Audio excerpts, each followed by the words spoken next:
I'm not so sure. They won't give it to white here That's what I was because, thinking. yeah.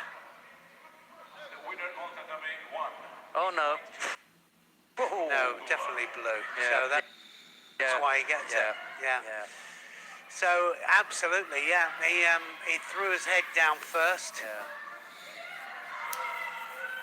Look how the head hits the floor there. Look at the impact there on the back of the neck. So that's what they're protecting at the moment. And so Honsokamaki, and yeah, your man goes through. Next contest on tatame 1, second round, main under 81 kilo. In white judogi from Italy. Esposito of Italy then out against Zubinazar of Kazakhstan. Tatame 3, the winner in blue from Turkey, Fidan Ülke. Zubinazar is in blue here, and straight away in for the Jujikatami here. Next contest on tatame 3, first round, women under 70 kilo. In white judogi from Italy, Irene Pedrotti. In blue judogi from Greece, Elizabeth Damsino.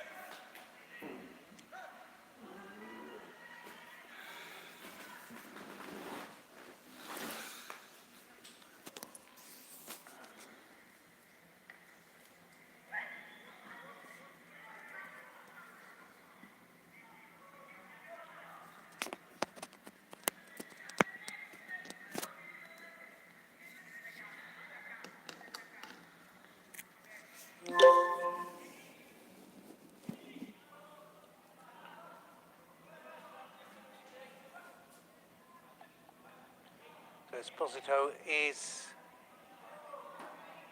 struggling a little bit just to find his feet here. Had a good tournament so far, the Italians. Virtually their whole squad in this tournament.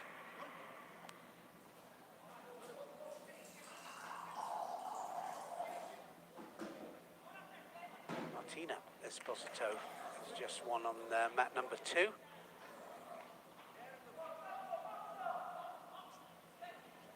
Tatame 2, the winner in blue judogi from Italy, Martina Esposito. Now he starts to go to work, and he's just been taken down there. And Esposito goes over for a wazari there.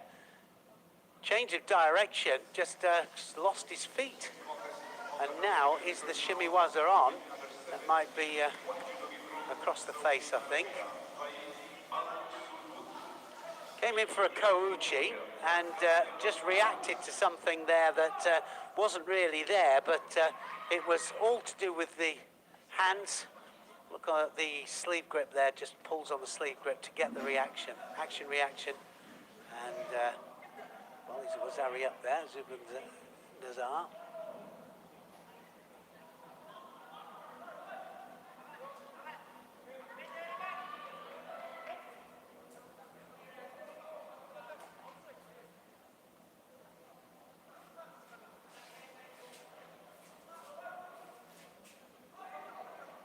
Cianagi this time, Esposito.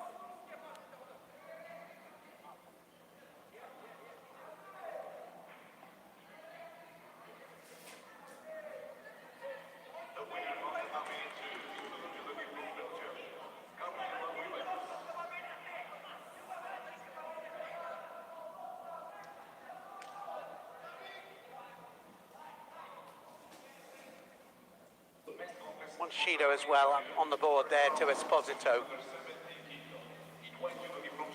You're enjoying this weight category, aren't you? We can just veer off. I just, No, I mean, I've got Frank DeWitt in a second. There's some good stuff here. Yeah. Alan Apremian, the Uruguayan, you haven't seen him for a while. He's been around for a long time. And then Giacomo Gamba. You want to have a look at that, don't you? Of course. You know why. Oh, dear. Oh! It's a bit dangerous, isn't it?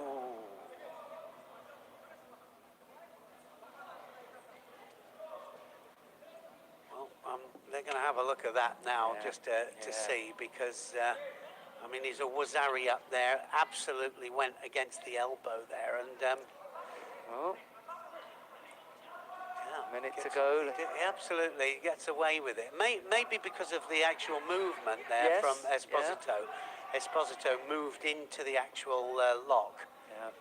as opposed to the other way around. The first time I saw it, I thought, okay, he's gone. Then on the replay, I thought, well, actually, it's not his fault. Yeah, yeah, yeah. And no, yeah, he's not. Yeah, so he drops underneath there, and look at Esposito there. Esposito's Yeah, the one he's that the one drops in. who's, yeah. If he'd gone that way, then Yeah. yeah. It goes to his left, okay, but he's trying to avoid it, going to his right, putting his own arm in danger. Okay. Even a couple of the players in the stands have worked that out themselves. They were doing the same action. Well, you know, they've stopped it now. The Sodi, if it goes against a straight arm, then they'll stop it, you know, and you've good chance of going Honsokamaki for it, because you can't arm lock with, you can't throw with an arm lock on. That's it. Half a minute left to go. Wazari down. And he's frustrated there, Yeah, you can see Esposito, it. but he absolutely got caught. I mean, he got caught. That's going to be a Shido there. Okay. Second Shido Yeah. up there. And He will get it. yeah, Yeah. he will. The winner of the Dhabi 3 Absolutely kilo gets it. from Greece, Elizabeth Temsivo.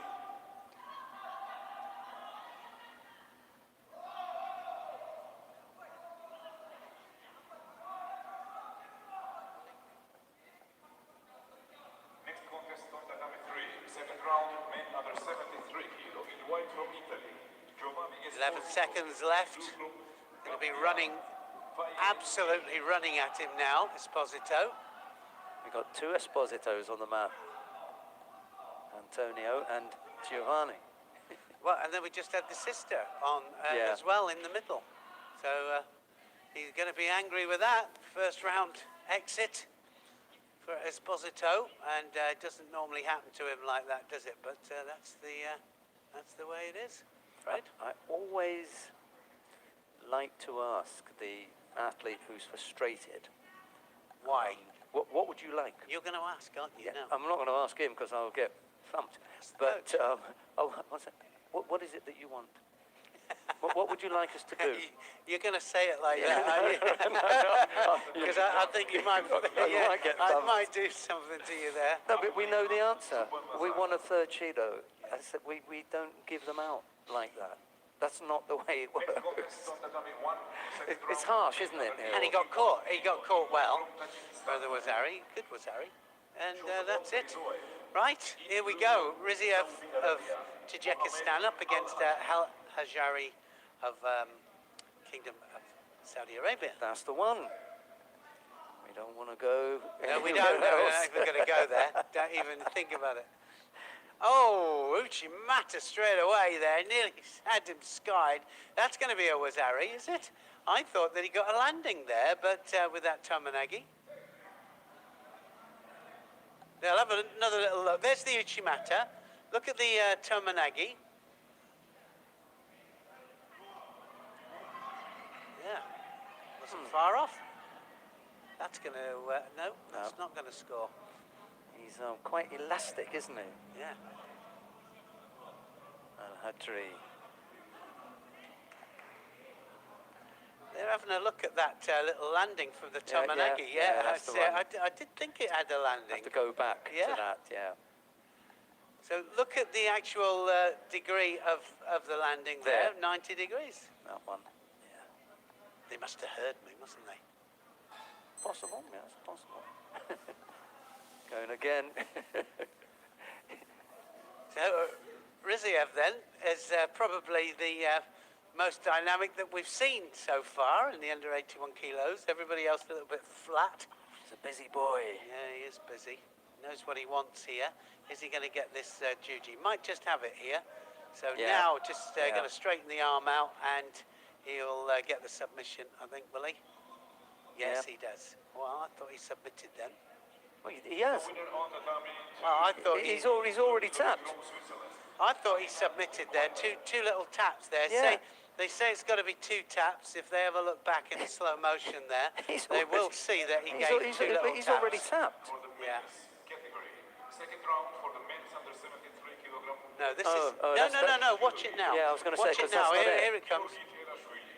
In blue That was 2 taps, wasn't it? Azerbaijan, Husan Kamadarzadeh. It certainly felt like it at the time. On the replay, he gives 1, and then he doesn't really give the second. I don't understand that. Maybe changed his mind. Yeah, it's not really hurting. I'll only give half a tap because Yeah. it's just slightly painful. Yeah, it's only slightly. Here's half a tap. Here we go. That's No, not it. It's when this it is comes it. Here we back. go. Yeah. Yeah. Oh, that when you look at it at Clear. speed. Come sorry. on, it was, wasn't it? Yeah. When you look at that at speed, Yeah. Philip, I don't know if we can keep that. Yeah. Yeah, keep that so that Tatami 3, the we winner. can bring. Sheldon, have you shown it to everybody? No, I'll only be showing it to Olivia. Yeah. Tatami 3, next contest, the second round, men under I think 73 the supervisors missed it as well. Eric M. So I'd just like our man in the middle to have a look at it. Yeah, And yeah. what do you think?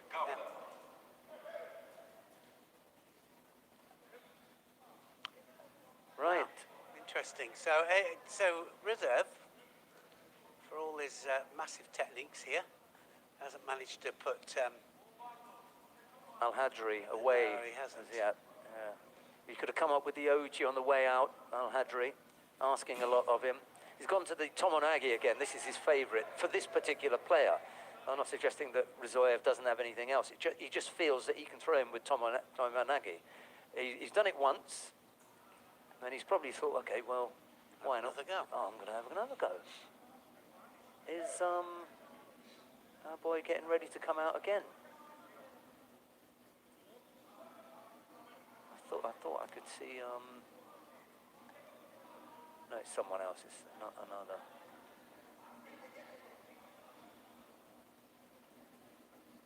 Well, credit to Al-Hadri here, doing well.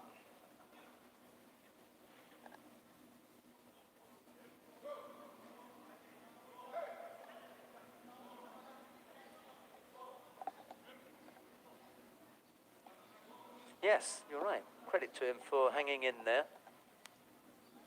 He's made it into the last minute. Picked up 2 penalties. Uchimata left-sided from the Rizoyev. Threatening again, this time on the hip.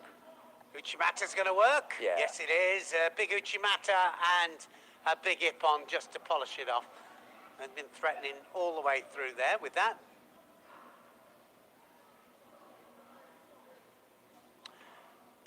Over the shoulder grip there on the belt. Big Surigoshi, did he take the head onto the mat?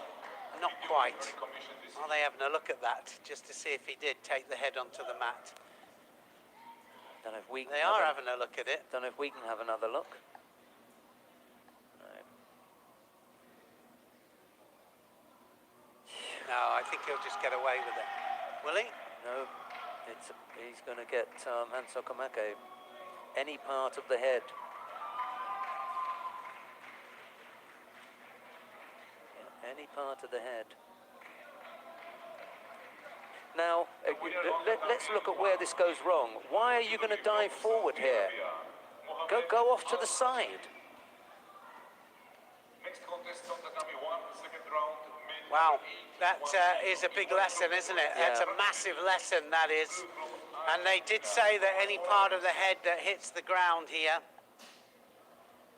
Next contest on Tatami 2, There it second is. round, men under 73 kilo. In Well, one it's some readjustments that have to be made. And so a harsh lesson there for the Czech fighter. So Frank de Witt.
Up against Gandia of Federico.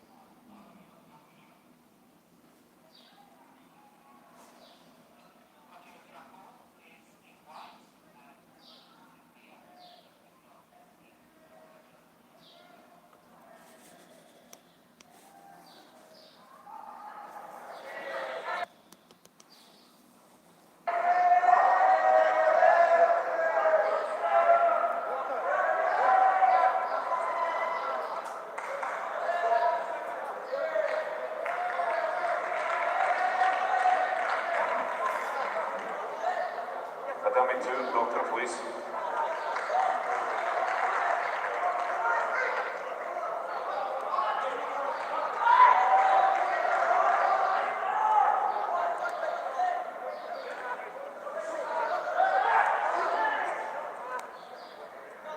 Tatame 2, winner in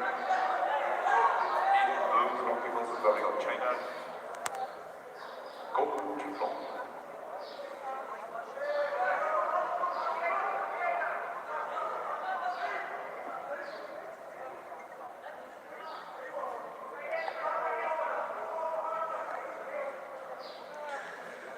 So, a little bit difficult. These earlier rounds here, just no big ippons. We're not seeing many big ippons, and when they do happen, they seem to be on a different mat from us. But remember that you at home there, you can just swap from mat 1, 2, and 3 and choose the fight that you want. When we get to the later rounds, of course, it'll all be on one mat.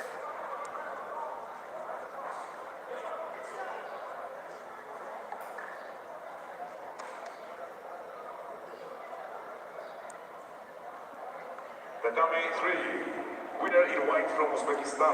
Well, we've seen a few times today.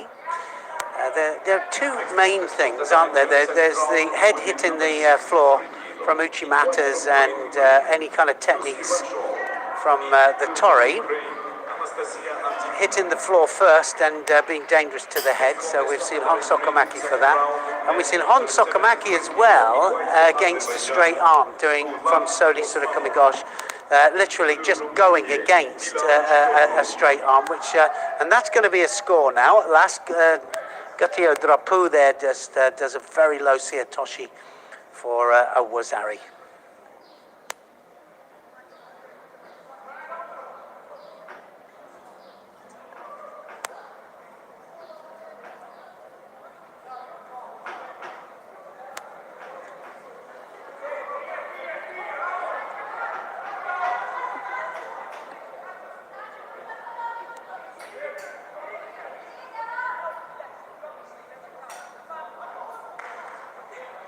Right, so they've had a look at that Siatosh and taken the score away. So obviously they didn't have the landing that we expected. So that's come off. Okay, so let's switch this up. Let's go to map number 2, where we've got Lucy Renshall of Great Britain here, up against Antipina of the Ukraine. Lucy Renshall, one of the top seeds in the under 63 kilo category. And let's just have a look, see how she gets on here. So straight away in there, massive Siatosh, Ogoshi, sorry, and starts it all off. Minute and a half in here, and one Shido up for Antipina of the Ukraine. Good transition there, and it's one of the reasons I really wanted to. Let's switch it up, because I want to see some transitions from standing down to ground. Guaranteed that we're going to get that here.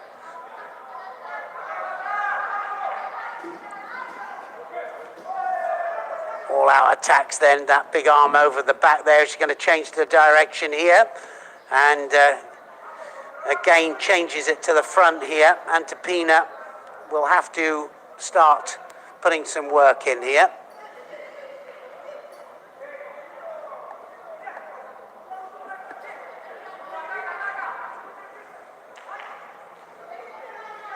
Looking for the same technique, these two, and that's going to score. So Wazari scored there, and directly into the hold down there. Lucy Renshall just follows it down, and it's going to be just 10 seconds to hold there, because she's already got the Wazari on the board.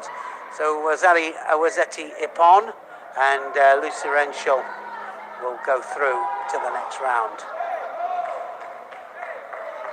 Good strong performance from her.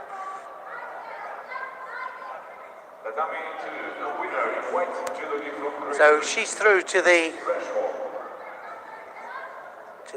third round there, and I think in the under 60 kilos category, that means quarterfinals.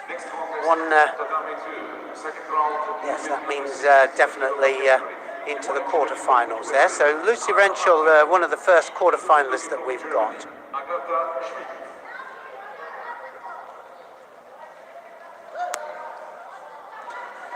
Hannah Martin then is up now against Agatha Schmidt of Germany.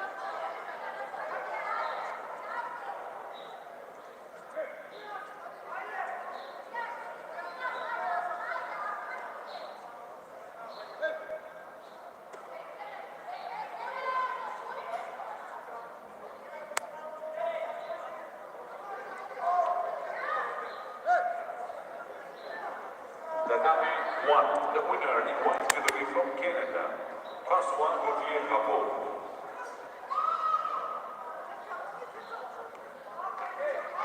Yeah, that arm was trapped again. And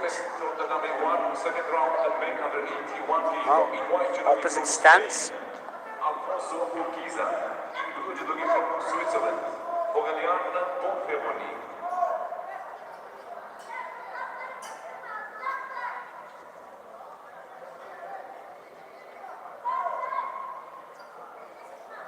right against left here. Schmidt, big right arm over, and looking for the Sumigashi.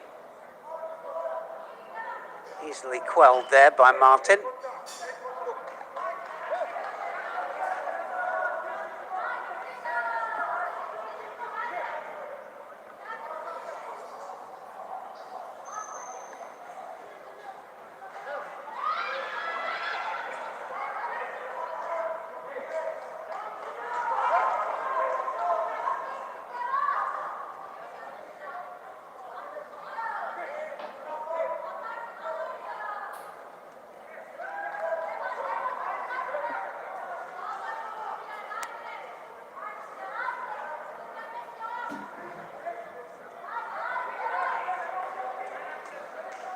Well, both just got to beat each other in for the attack here. Now, Hannah Martin in for the Juji Gatame. Can she get the arm out? Needs to settle herself. Looking for the outside komi, and then the switch to the Juji, and then into the mate there because it changed direction there. It started in, went outside. A nice bit of newaza there from Hannah Martin. It's a great story, Hannah Martin. Still hanging in there and looking to do something. I'm so happy for her as well, especially when she gets, you know, the odd win here or there. Well, she's looking for the qualification, I'm sure, for the next Olympics. That's what she's looking for. Why not? Chance here. Just drop the hip over. Wasn't far off there, Hannah Martin. Won her previous match with Makikomi. Threatened it a few times. The problem is that she's always got a German. And she lives in Germany. Married, I think, a coach on the German team. Yeah, and they've got a little one as well. Yeah, so yeah. the little one's on the move now. Lovely story, isn't Yeah. it? I got nothing against Agatha Schmidt, of course. See how it goes.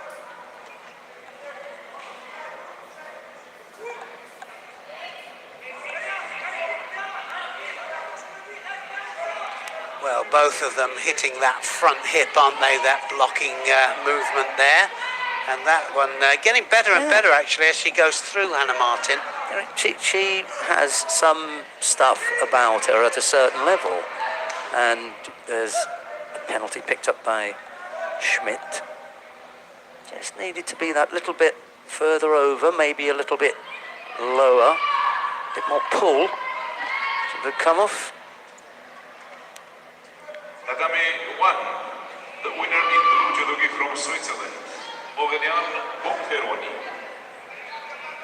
So any score will do it into the last minute of this 4 minutes. Next contest on Tatame 1, second round. Chance here on the ground. Can't let this go begging, and there it goes. Oh, maybe getting it back. Offside Komi now. 10 seconds is all that's needed. We'd like to be a little bit flatter. On the side, you haven't got the real strength. Just want to flatten out now. And there it is. There it is. She's got the 10 seconds anyway. And she's going to, looks like she's going to hold this. That's an unusual variation of that particular technique there. But gets the hip on there, Hannah Martin. And, some kind of Kazuri Yoko Shio. I don't know what it, you'll have a look at it. You know, it's everything against her hold down, really, because didn't have the upper part under control. But I think she had an underhand grip on the collar. Brilliant stuff. And that was just enough to hold her. Secure it, yeah. That's winner on Tatame 2, invite judogi from USA. Hannah Martin goes through to the quarterfinals then, and she will fight Lucy Renshaw from Great Britain. Tatame 2, second round. Good one. Under Good one. 63 kilo. Invite judogi from Czech Republic, Renata Zachova. In blue judogi from Croatia, Iva Oberan.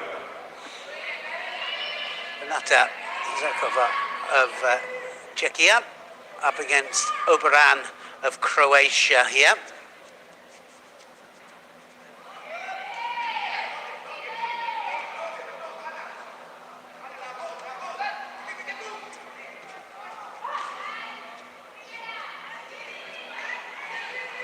That might be on. Mate called there. It was right the way across the face, absolutely across the face there. Zakova just points it out. Referee was right on it though. Somebody's going to get a Shido for grabbing the legs. She went too quickly onto the legs before it was Newaza. That's what happened.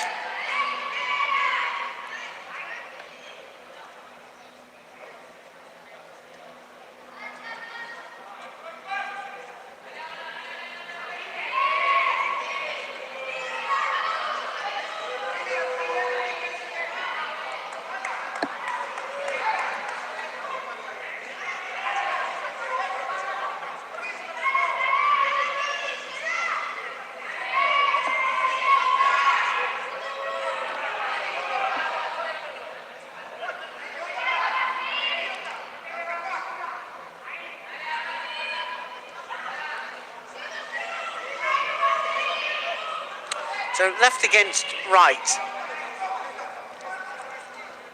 Oberan is the left-handed fighter here, trying to control that head there.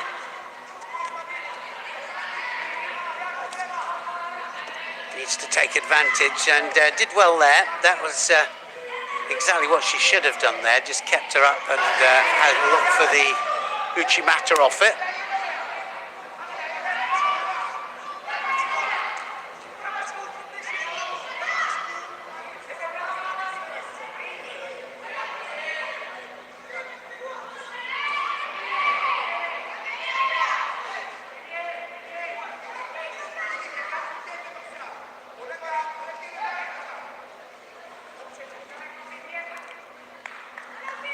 Now she got that one, that might be on.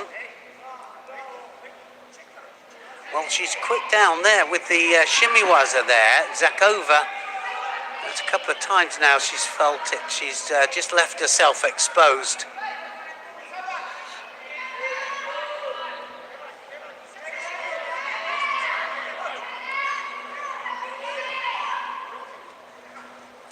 Oh, taking her down. And Wazari scored there for that, I think. She's going to get it. Let's have a look at the landing on it. Teliotosh, Kosoto, should I say. Kosoto into Teliotosh. I don't think it did get the landing, actually. So a little bit of an overturn there, if you have a look at it. Can't see it from the right angle. Did she get it? Yes, she did. So she gets it. Well, we are having a push at the moment to see if we can see what the video referees can see. They can see it from 3 different angles. And of course, we only get one replay from one angle. So if we're at the wrong angle there, we have to wait and see what was decided. So it will help us actually with the commentary if we could get 3 different directions. Especially final block, I think.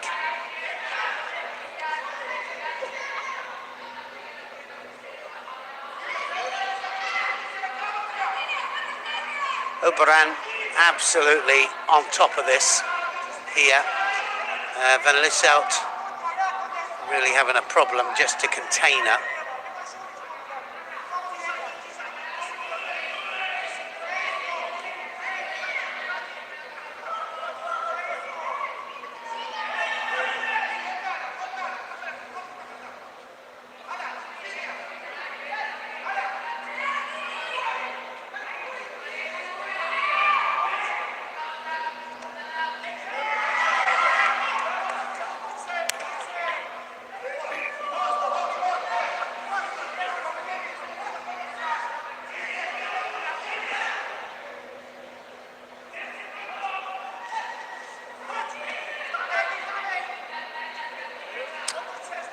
Sodi again, drop down with the sleeve and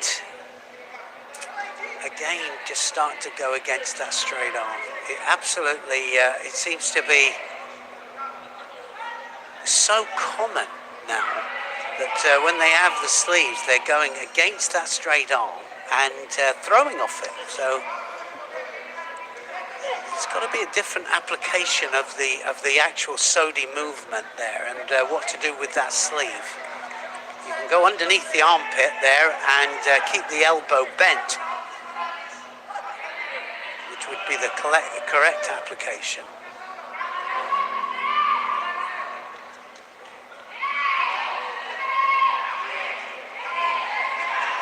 Open score, tatami 1.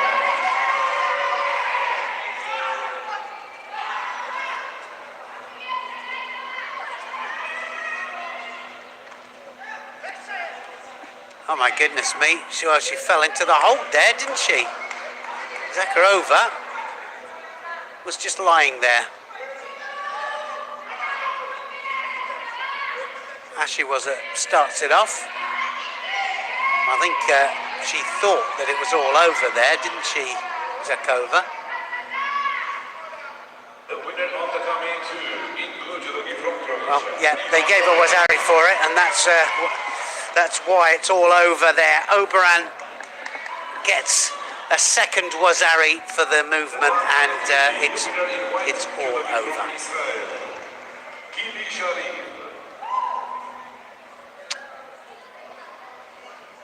Next contest on tatami 2, second round. So, women under now we've got Van Lieshout of Netherlands, and here she is up against Tang Jin of China. And Tang Jin is going to have to be careful that she doesn't. She went straight onto her head there, Tang Jin. Opening seconds. Look at that. 7 seconds on the clock. If we can have another look at it, we'll just see what she does here, Tang Jin. She has no idea what she's doing. So it goes right the way down there, and it's head first, literally head first. Now, is she going to get the Honsokamaki for it? Big possibility she is, and I'm almost positive she doesn't know what it's for. Yeah. She just no clue. Next contest on tatami 1, second round, men under 81 kilo. In white judogi from Saudi Arabia, Javad Sarbibi. Just threw her head absolutely down towards the mat there, and there has to be a readjustment. The coaches, it's their job to absolutely direct and correct their athletes. They've got to do it, and it's the coach's job. And the athletes themselves, they've got to realise that if they go onto their heads, that it's going to be dire consequences. Under 70 kilo. In white judogi from Great Britain, Kelly Peterson Pollard. So Kelly Peterson Pollard then in the under 70 kilos category, the highest rank here, the first seed. Here she is up against Nazarova of Uzbekistan. Well, they really are harsh lessons, aren't they, these? They're harsh lessons as to losing within 7 seconds of your fight.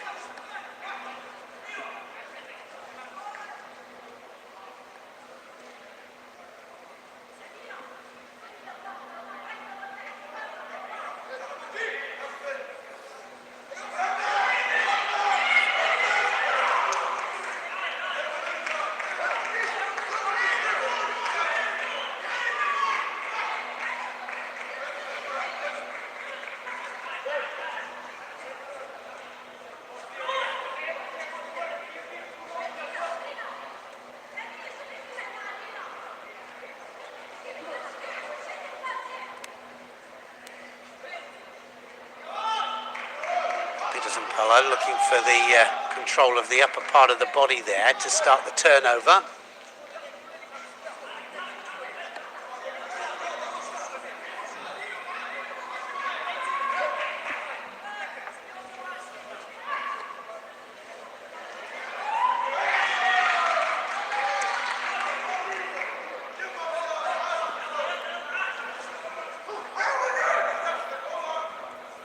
Well, the cross gripping good, but you've got to make something of it. It means you've got to attack as well.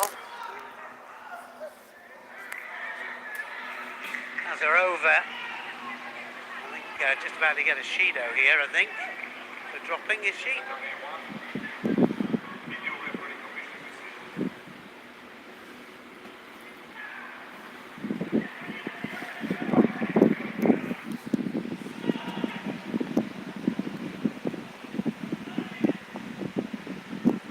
Now can she climb the leg? Mate.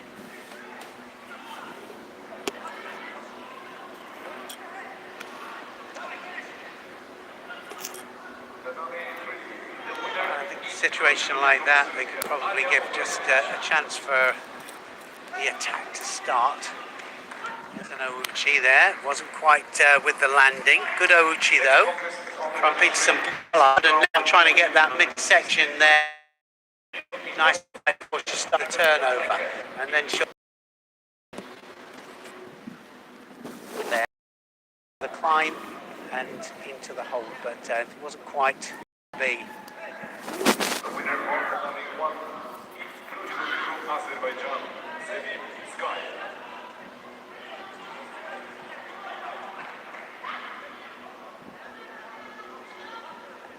Next contest on Tatame 1, third round. Men under 81 kg in white from Belgium, Sami Shushi. In blue from Spain, Jose Maria Mendiola. Coming up to the halfway mark. Well, we're just over the halfway mark. Peterson Pollard, the one taking the initiative here, and Nazarova hasn't done a lot and just defending.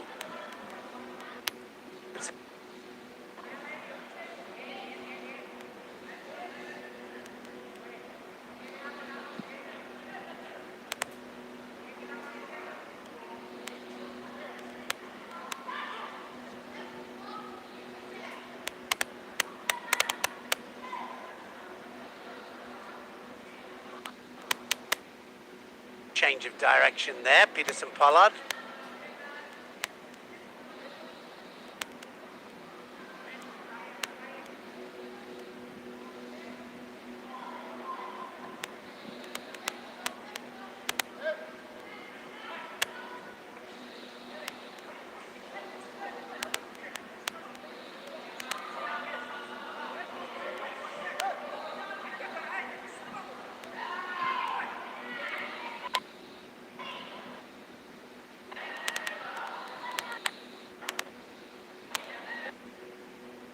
That was a bear hug. Two hands went round the waist together there. Possibility of a Shido, I think. Can't the Reno,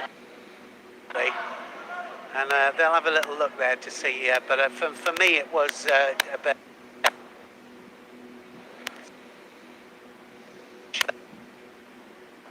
Up on the board.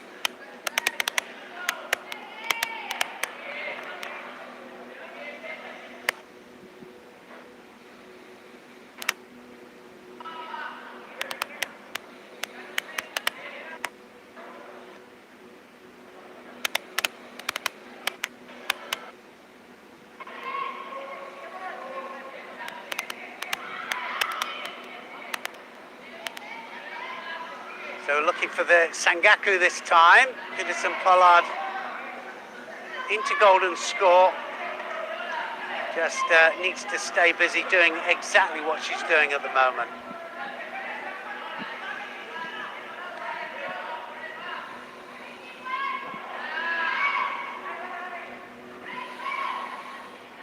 There was a time when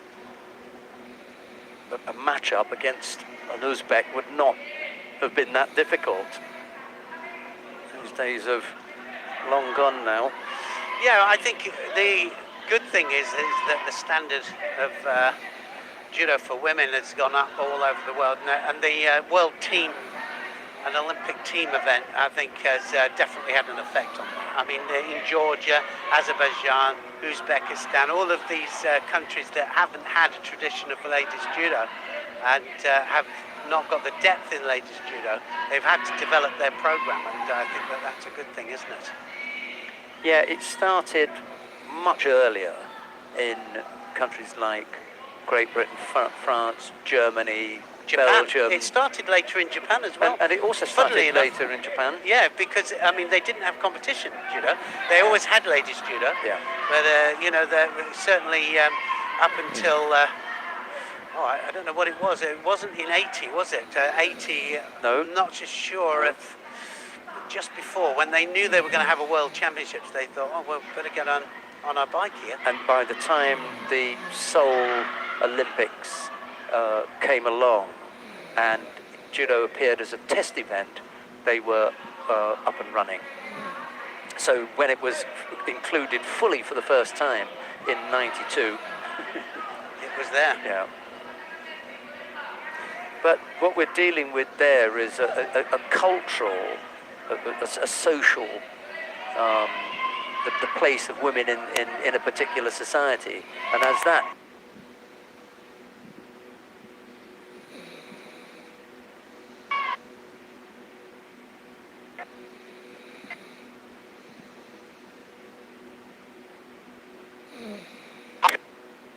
the match, but you need a score on the board, of course. Next contest is on the number 3, second round. In white, judo from Nazareth. in blue, judo from Kosovo, Laura Masleo.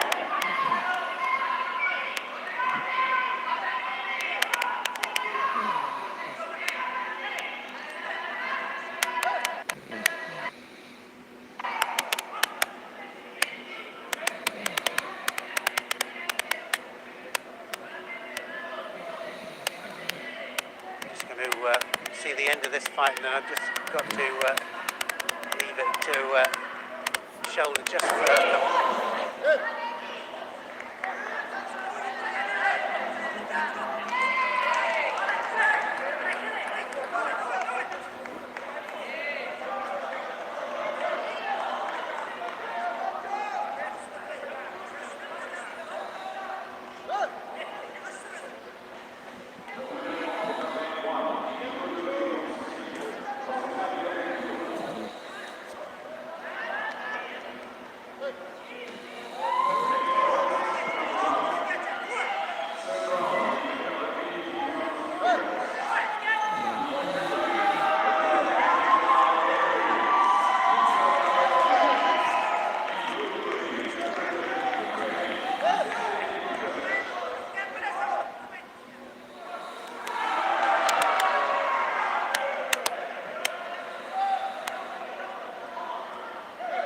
So we can from here, Pollard goes through as. We'll go back to, let's go to mat number 1, where we've got Tachilashvili of the United Arab Emirates up against Griffachach of In white, judo from Ukraine. Tachilashvili just starting to wake up a slow start, didn't he?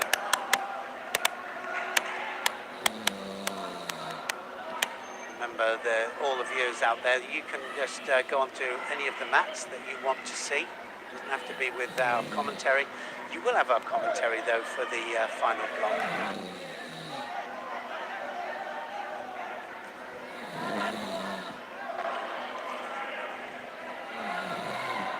You can see the opposite stance here and what it means, because they can't catch the sleeve. And of course then, because they can't catch the sleeve, either attack off one hand. And that was a nice little Kosoto there.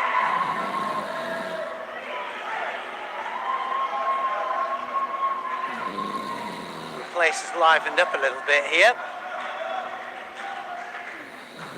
Shouting for Tachilashvili.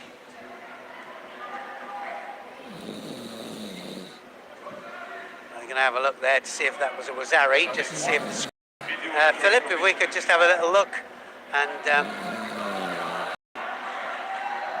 just to see the landing, but we will have a look in a second. No score given, and some good attacking stuff from both these fighters. Look at this change of direction there. Tanio Tosh, no, he didn't get it. No. Didn't get the score. That's why we have video referee. Sometimes at speed there, you think, oh, maybe.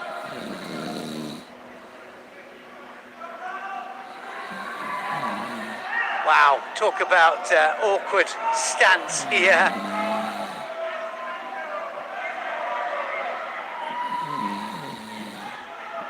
Very unusual match, this one. This isn't in the Gokyo. There's hardly anything that they're doing is in the Gokyo here.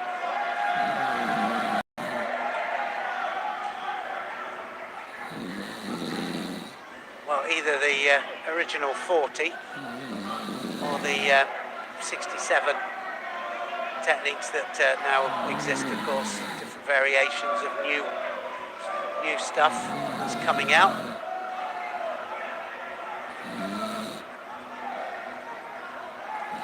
Two Shidos for Rivac.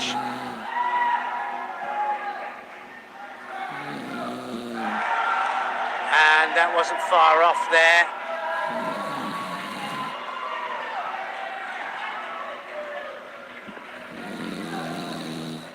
I'll tell you what, he's got some home support, hasn't he? Yeah, no, it's got real home support. That's what I say. It's really livened up, hasn't it?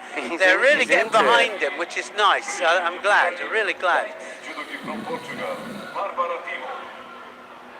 Well, they take it on board that he's fighting for their country. Yeah. You know, and they took it on board. And I one love of theirs. Yeah.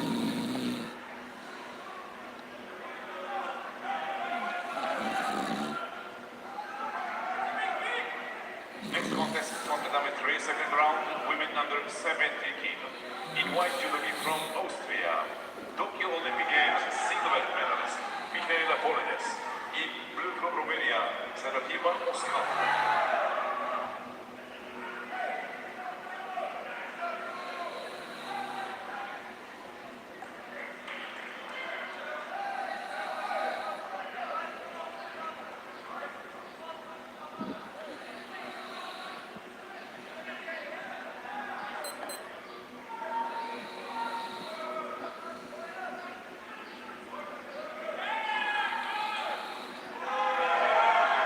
Not far off, but still not quite there. And Glivacci, well, you've got to say, he's just doing so well to just climb off, and he's given as good as he gets as well. So it's a cracking match here against Tachilasvili.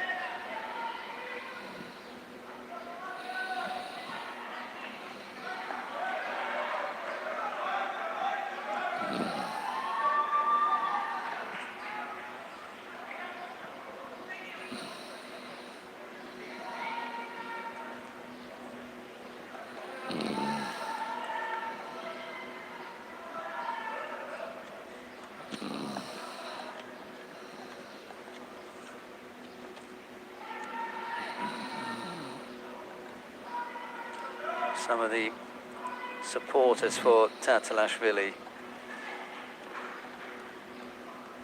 love to see a win for him, wouldn't they?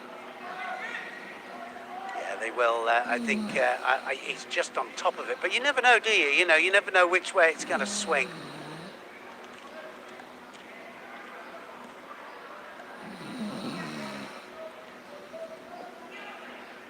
Well, this has just happened here. Ooh, she took the inside of the leg. Let's have another look. Yeah, she took the inside of the leg, did she? I'm sorry, she did.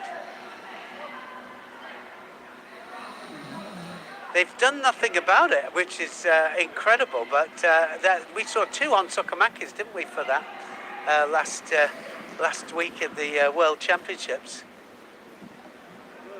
Interesting. Sure they'll show that back again. It is accidental when it happens, but even so, it goes against the knee joint, and yeah. Next contest on tatame 2, second round, women under 70 kilo. In white judogi from Slovenia, Anka Bogacnik. In blue judogi from Belgium, Gabriela Willens. Well, a little bit of a break here. The cameraman as well, just having a break, I think. Yeah, he's just getting his settings right for the final block. Is that what it is? Yeah. Good. Gonna have a, yeah, there you go. Yeah. Check that the zoom is working. Well, yeah, I mean, he can work at that, can't he? I mean, it turns left and right, doesn't it?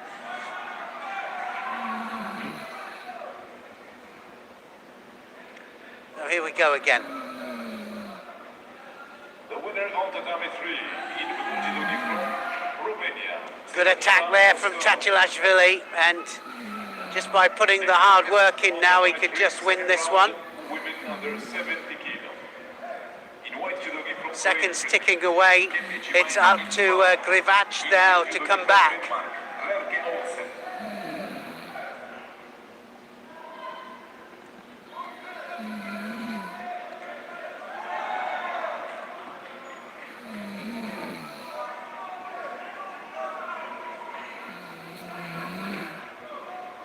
13 seconds left. 2 penalties picked up by the Ukrainian. Tatilashvili's got his hands full here. Yeah, he's got his hands full, and he's not giving up, is he, Grivac? You know, he's just not giving it up. He's coming forward all the time, and I've got to say that being given as good as he gets. He knows that one more mistake and it's going to be all over. Those 2 Shidos carry on there. Well, the 3 Shidos, the Tatilashvili one as well. Golden score, tatame 1.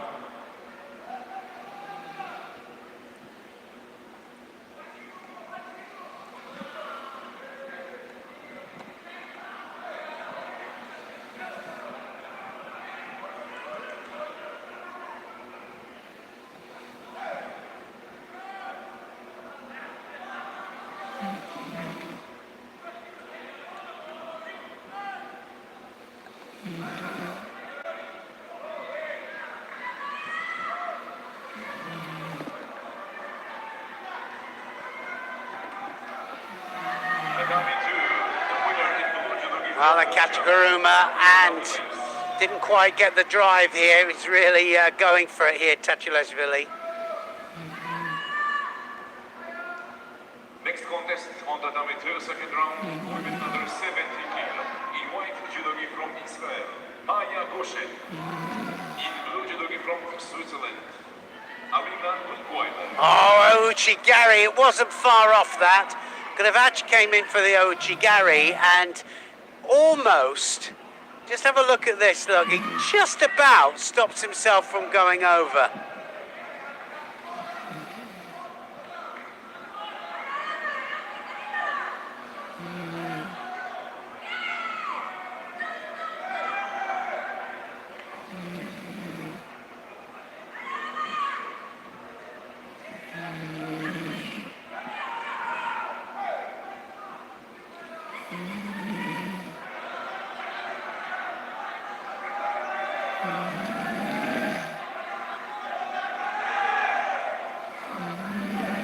Well, 2 Shidos apiece, and now anybody's match. So it all depends on who wants it most.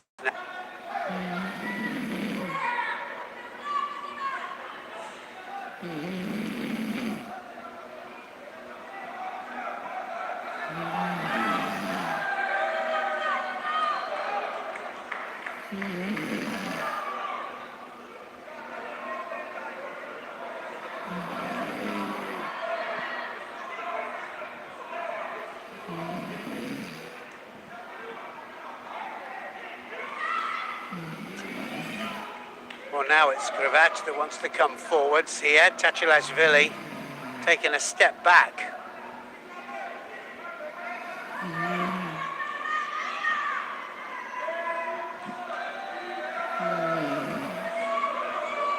Tatame 3, winner in white, judogi from Great Britain. Kenji Jemima is proud.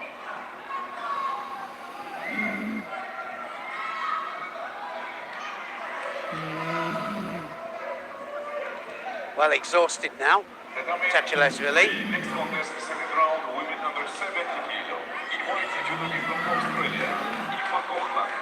In blue, judogi from Turkey, Fidan Ergel.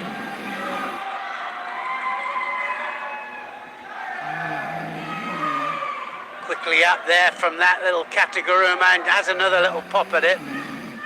Is he going to change it up? It goes again. Are they counted as a technique? Well, yes, they can't give it to him. He's dropped down there, and unless they give it to him for a false attack. I don't think so. I think it's going to be Tatilashvili that goes through. No, they're going to carry it on. It wasn't a good enough attack. Not good enough technique. Now that might be enough. Well, he had him stepping away, didn't he? So, and having just stopped it a few seconds before, they really want to end with something positive. I know, and you know, with those kind of techniques, are they a proper technique? I think it is. Yeah, it's just it, isn't it? Tatilashvili then will go through. Yeah, and just sneaks Krivchach in. knows that now. Oh, well, that goes to show, Neil, that you spotted that. That those weren't attempts to throw. Those were attempts to draw a Shido for Krivchach. Nothing there, and nothing that one or two before either. So he gets And it he's for paid, false attack. yeah, false attack, paid the price. You know, that's it. Well, are they going to let this? Tatami 3, the winner in blue judo Are they going to from give it to Yeah. Krivchach? No, you spotted it. Yeah. He was just trying to draw a Shido. from Ukraine. And we're seeing that more. More and more now. Now, for different things where we're saying, no, I know what you're trying to do here. We saw it for a step out. Yeah. We saw it controversially for the Shido when they didn't give it. You know, and they came up with a winning score. And we've seen it again here, where they've said, no, I'm not giving you a Shido just because that's all you want. Do something positive. Yeah, and that's it. Make something happen. Israel, Maya Goshen. There you go. Well, that was a big one there. We turned away just for a split second. That's my boy. Yeah. Third Drop round, Sianagi. On El Nahasu, Canada. Welcome to the party, Mohab. Right off the sleeve there. Beautiful. That was absolutely beautiful. 8 seconds. Yeah, no, it was lovely technique. What a lovely one. Latisev then goes, Latisev goes through. He's not hanging about, eh? No, very good. Like that. I thought you would. And I knew you'd want to see him a couple of times, but can't wait to see him again, can we?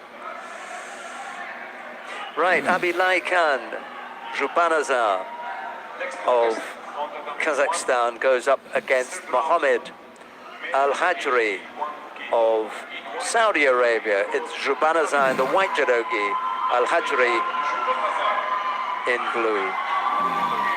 Saudi Arabia, Mohammed Al-Hajri. Well, Al-Hajri was a little bit lucky, if truth be told, to get through to this round. Anyway, he's here to see how he comes through this test.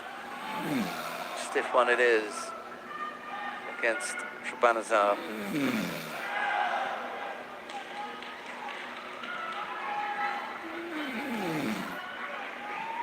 Shamshayev has just thrown Galan. I think he's just thrown Galandazade. Yeah, he has. There you go. Bang, over he went. Good one. Tatami 2, the winner in blue judogi from Kazakhstan, Damian Shamshayev.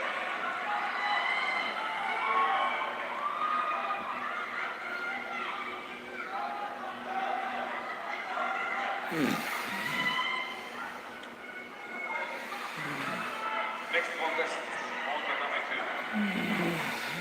Third round, men under 73 kilo. In white judogi from Uzbekistan, Shahram Akhadov. In blue Yeah, judogi that from is also Kazakhstan, neat. Mahammad Sharif. And into the Osai Komi as well.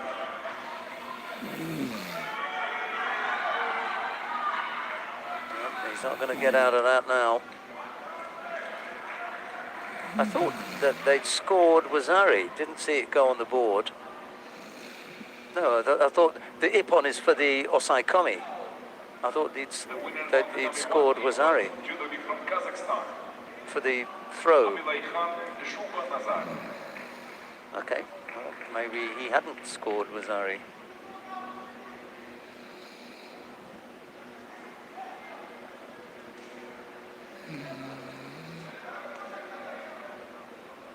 Next contest.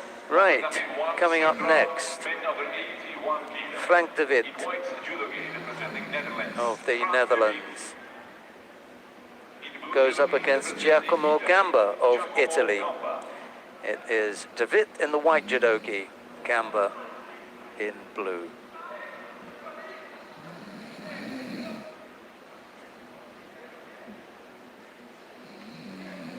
We've got a minor problem with our screen here. Sorry to drag one of our tech team away. I'm not sure what it is. It's completely disappeared. Oh, okay. It's across the board. Not to worry.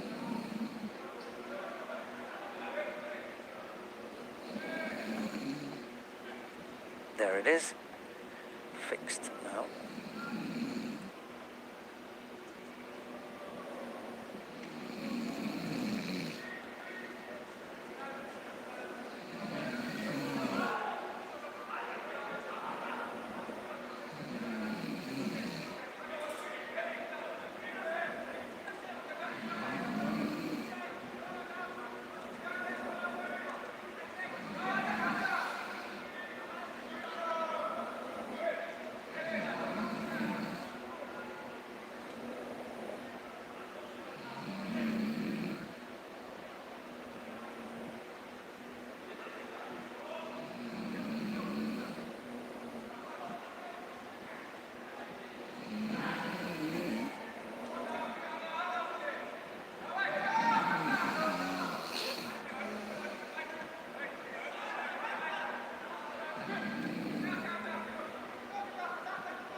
Chance for de Witt to try something on the ground, but Gamba's up on his feet quickly.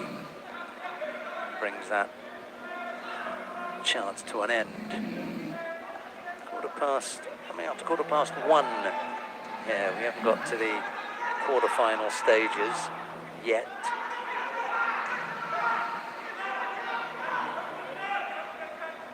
Still got Golden score. possibly an hour and a half, maybe as long as 2 hours. We'll have to see. Chance for the Shimiwaza here.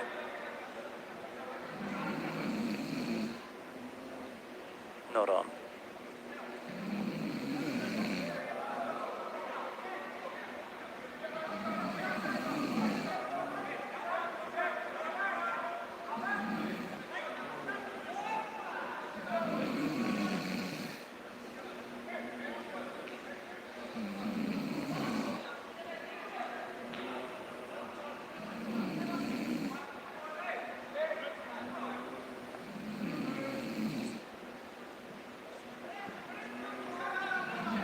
Koso the Gaki just missed out.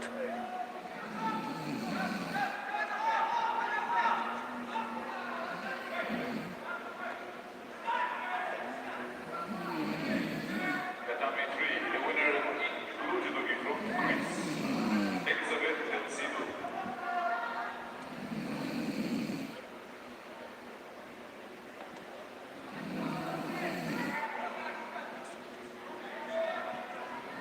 Next contest on tatame 3, third round, men under 73 kg. In white from Italy, Giovanni Esposito. In blue from Germany, Alexander Gabda.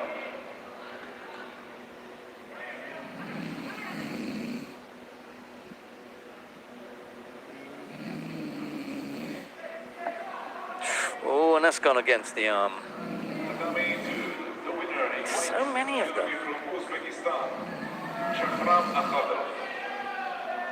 Just,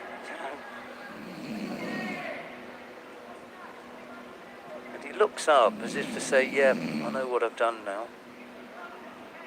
Next contest on tatame 3, Really a thought about that before attempting that technique. Representing Spain, Salvador Casas Roca. In blue judogi representing France, Luca Ottman.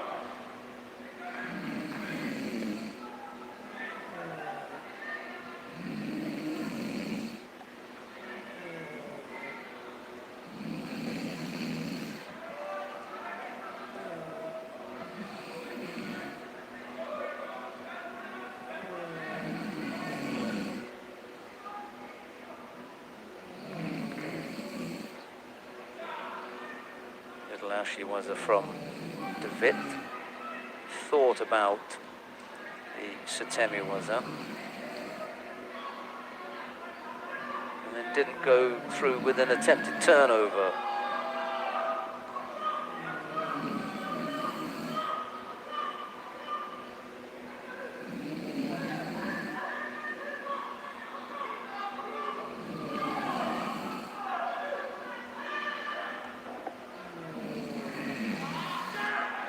Well, 2 penalties picked up by Gamba, but we're going to have to go into golden score. No fighter able to come up with a positive score in regulation time.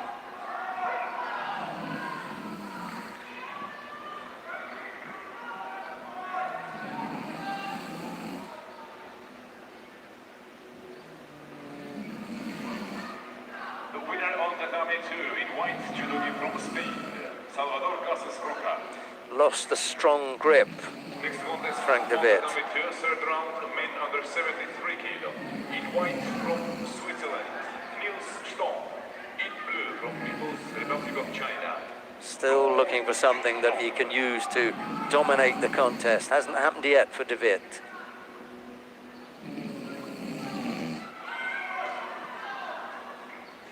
That's where he's strongest. Once the right arm goes up and around the collar, he can really get to control his opponent.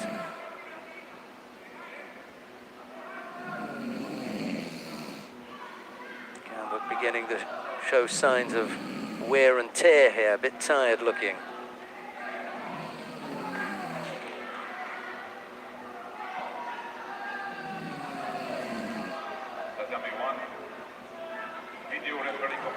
Well, again, you know, it looks as though he's gone against the arm.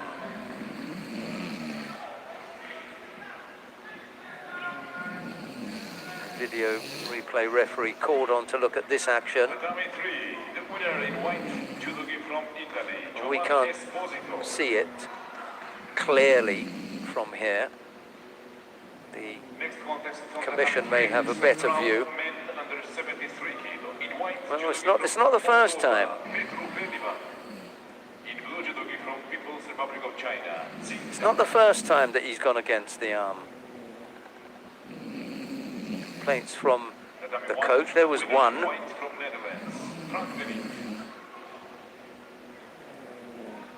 Next contest on tatami 1, third round, men under 81 kilos.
Yeah, so everything's starting to liven up a little bit. Third round, men under 73 kilos. These categories now.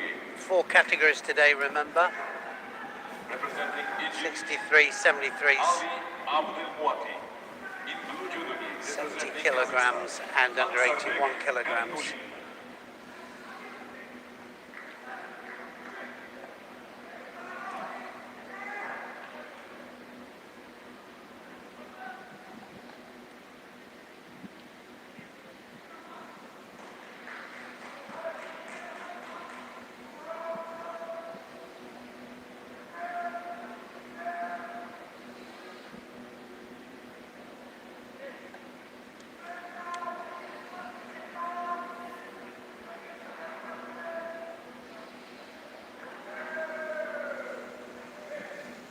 Well, we've got a little break here, but what we could do is just nip over to mat number 2 here. Let's have a look at how the Renshaw and Hannah Martin matches are doing here. 1 Shido up there for Renshaw, 10 seconds left, and that's going to be a second Shido to Renshaw. So for taking her time, I think, with the jacket there.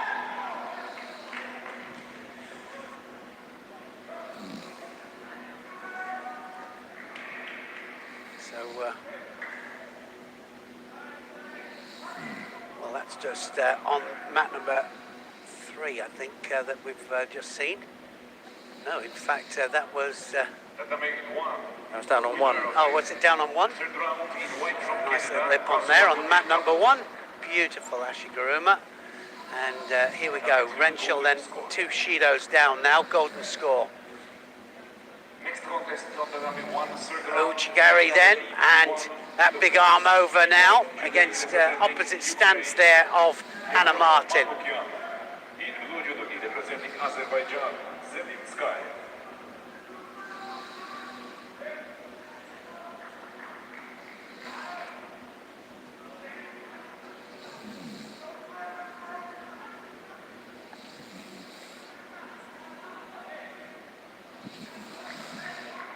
Whoop. There's a warning. What a warning for Hannah Martin. Yeah, without telling her. Yeah. You know, because he just took the position, stood in front of her, said, I'm not going to tell you again about the kit, you know. Well, he's already given one to Renshaw for it, so yeah, not going to stand any nonsense there, is he? No, Sangaku then, now. Because they're both keen to use as much time as they can, so they want him to say, tidy your kit up. Well, he's only going to say it once. Yeah, it's not going to happen again anyway, so they better be a little bit cautious. Here's a Uranagi here that just scored a Wazari. Same use of the foot that we Yeah, saw it was, yesterday. yeah, Get a little exactly. scoop. Nothing wrong with that. Look at the hip thing there. So Well, looked absolutely. like conjoined twins, didn't they? Absolute left to right, isn't it, these two? Hannah Martin left. Lucy Renshaw right. Yeah. Well, just about to say that Hannah Martin's going to have to take some kind of initiative here because it's Renshaw attacking first.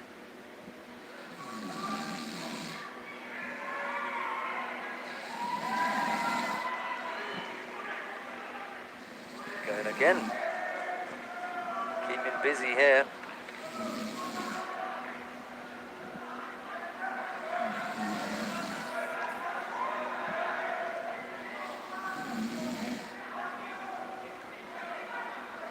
Martin's got to be first in for the attack here. Almost got taken back.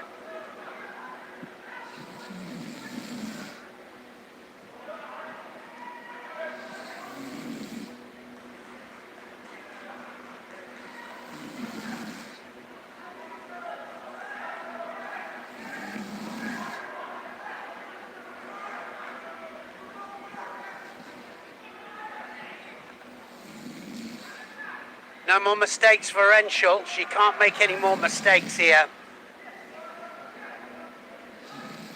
This is a quarter-final, so to get to the semi-final here,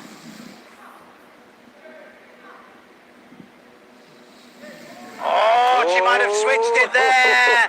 Hannah Martin has switched it, and she gets a Wazari. And she goes through to the semi-final there, and it's Renshaw that went for the, well, Kosoto Uranagi, and she got it turned on her. Well, it's the best result that we will have seen from Hannah Martin. Well, they're just having a little look at it, actually, just to see if it warranted a score. They might not give it a score, actually.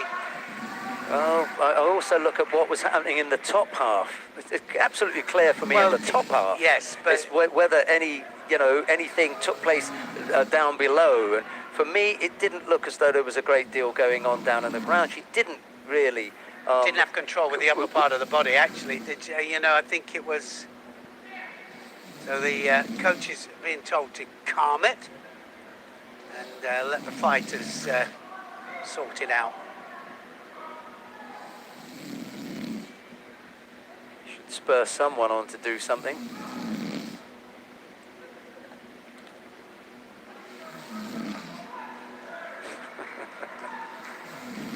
So unattractive. Yeah, no change of direction. Actually, the time she did try and change the direction there, again, attacking that front leg of Martin and almost coming unstuck there. And I mean, this is definitely the best performance from Hannah Martin for a long time. And she has a massive chance here, but it's... One more big attack. Well, Renshaw now. Sticking that foot in. If she keeps the foot there, she's going to get the Shido.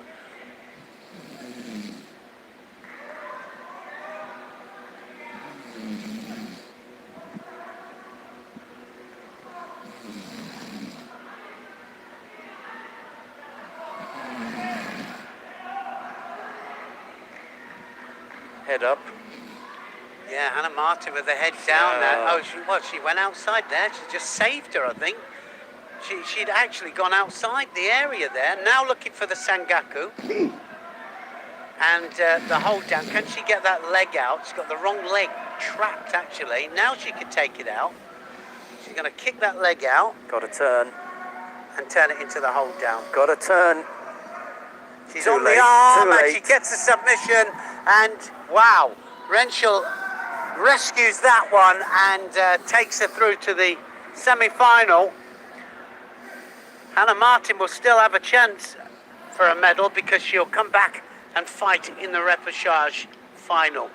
But that was the closest that she will have come to a semi-final in a Grand Slam for a long time. I think we have the wrong names up there. That's the next pair. Yeah, it's the next pair. They couldn't wait. A little bit in advance there. So, Lucy Renshaw then goes through to the semi-final. Next contest on the Dhabi 2 quarter-final, women under 63 kilos. Right, coming up next, Eva Oberan of Croatia goes up against Johan van Lieshout of the Netherlands. It's Oberan in the white judogi, van Lieshout in blue. Now it's time for the quarter-final contests. Men under 81 kilo. In white from Spain. Start to speed up a little bit now.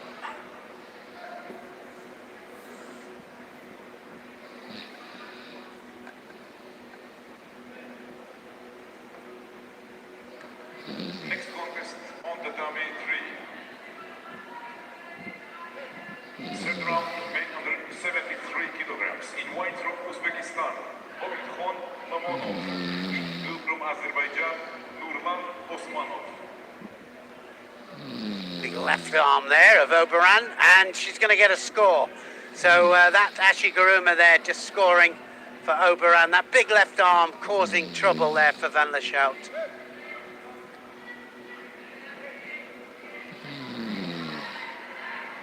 It's the control that she has of the left side of Van Lieshout as well, and being able to pull that through. She really had good control of it. You can see how the jacket's really stretched across her back. She pulls on that left arm. Looking for the second score now, Oberan. She might switch it up.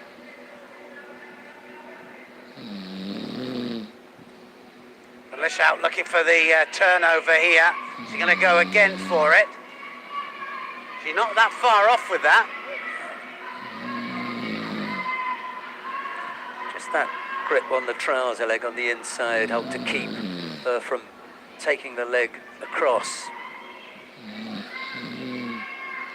And this has got to be careful because Oberon is showing what she wants to do. She knows she wants to come across with another Ashiguruma.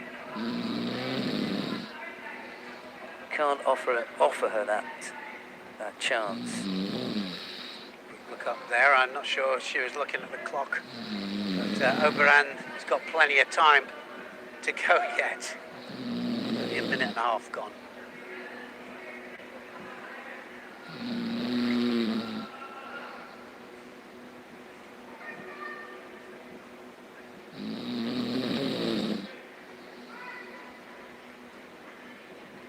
Now positioned for the Ashiguruma again. Close. And now is she going to turn it into the hold down? She might be in the hold there. She thinks she's in it, but and the arm would say so, Yeah, wouldn't it? yeah. Certainly. And now we're going to find out. 10 seconds. Well, it's 10 seconds. It's being counted up now, and she, even though the bottom half there is out, and that's well, that was Just on the edge, but you know she'd take the shoulder. at 9, I think. Yeah, okay. Call it at 9. They'll have to take that one back. Yeah, just tidy it up now. Yeah, I think she just pulled out there Yeah. around about 8 to 10 Yeah. seconds, and she, Yeah. you know, just, The thing was, we spoke about this yesterday. The referee can have a look and say, all right, I'm not 100% sure whether you have been immobilized or not, but you're not moving. So I'll tell you what, I'm going to call offside coming and we'll see. Because Yeah. if you are, then you won't be able to get out. And if you're not, then you're going to turn. do you think that's what he was thinking? Absolutely. He said, I'm not 100% sure. He said, I'm not what's that, sure. Comey? See if you can get out. And then it took her 9 seconds to get out. So in my opinion, she was.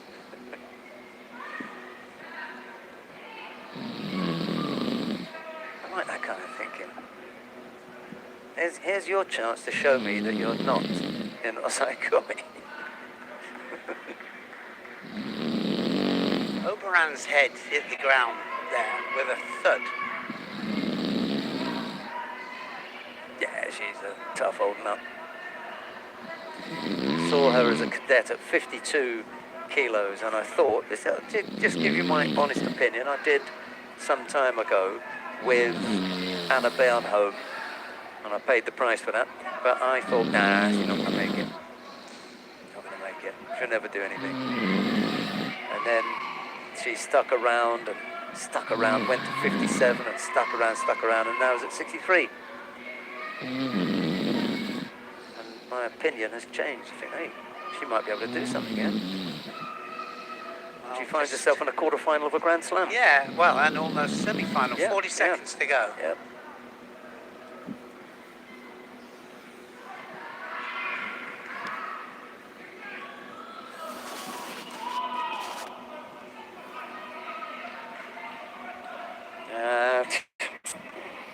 Sometimes they just surprise you with their immaturity. And, you know, it's like a magnet that draws you over there. And you know, you put yourself in the position of giving up. She's lucky not to get a second Shido there. She should have got a second Shido there, I was just about to say, because and where she are you just going? dropped. Look, you're going, wandering off to the edge again. You haven't gone to the edge for the whole of the contest. You're a Wazari up, and now you come to 30 seconds, and all you can do is get drawn to the edge of the competition area.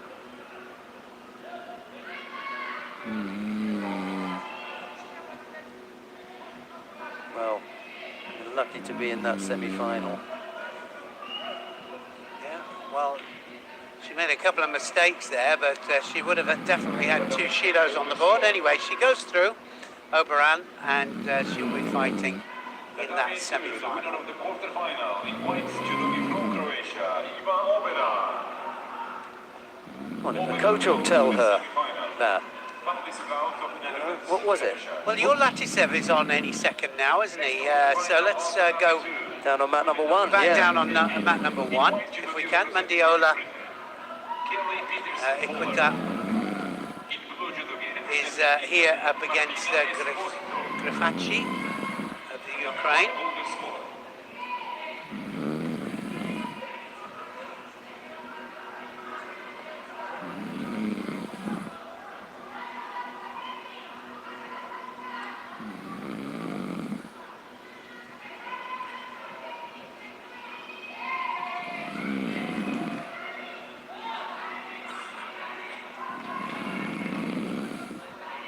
Now, can he get the leg out here?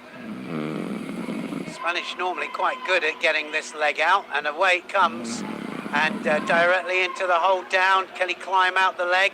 He'll go again. He's going to go again on this here to get this leg out.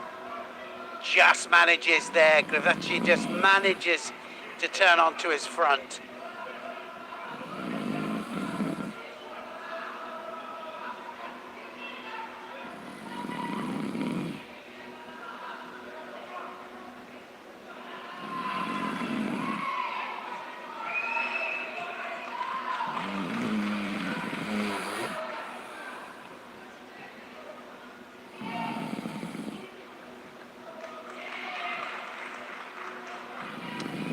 Wow, third Shido then to Grifaci, and Iola will go through to the semi-final.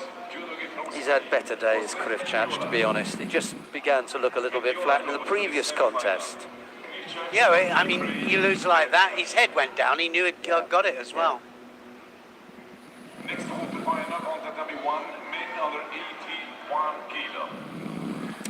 Right. Representing the Republic of Moldova. Coming up next, Mikhail Latishev of Moldova goes up against Abulaikan Zhubanazar of Kazakhstan. It's Latishev in the white judogi, Zhubanazar in blue. Let's have a look at the youngster again.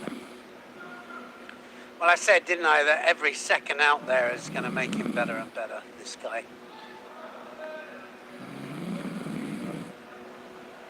Nice to see youngsters coming up.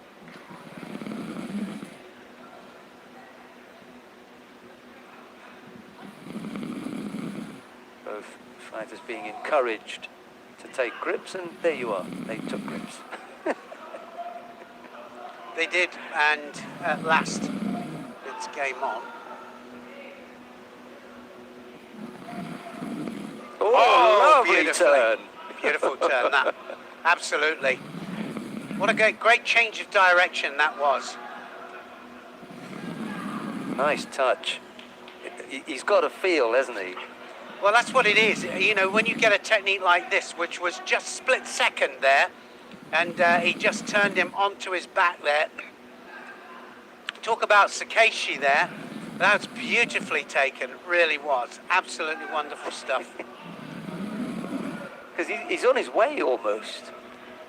And there's a little bit of a block. Zhubanazar comes up, not against a brick wall. It wasn't that quite no, that it's kind of not block. that kind of block, though, is it? It's you know, it's the old, you know, your body being in the right place at the wrong time, or the wrong place at the right time. It's in the wrong place at the right time. And that is what movement is all about, understanding and feeling movement, and that is it. Almost. Yeah, he's going to give it. Well, she's going to give it, but I'm not sure, Sheldon. We'll have a look in slow motion. Same here. That Kouchi there, I thought, went on the backside.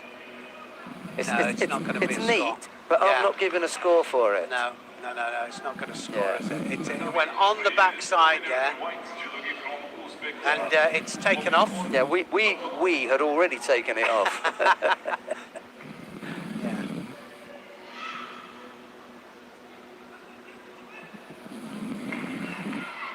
Oh, Uchimata. Time for the quarterfinal. Well, you got to give credit here to Zhubanazar. Zhubanazar here is really taking the fight to him, and that's beautiful. Uchimata's there from Zhubanazar. Yeah. He's got really nice Oh, he has. He's got nice entries. movement. Yeah. And to be honest, it's Latishev who's almost on the back foot. He's reacting to the things that Shabanazar is throwing at him. First one was that counter. And he hasn't really generated a great deal of offense himself, has he? Still, he leads with a little under 2 minutes to go. Looking comfortable, apart from the Uchimata efforts that he's had to avoid.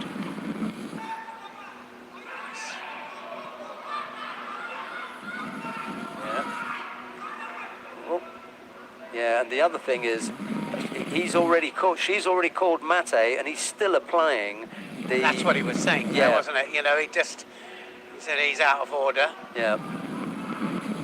As they went down there. Let's see when she calls... Oh, we're not okay, gonna yeah. see it. We'll see when she calls mate, and we'll see when he finishes the arm lock. Right, so... Oh, okay, Oh, well. that doesn't matter. Okay. Quick look at the clock there, Latisev.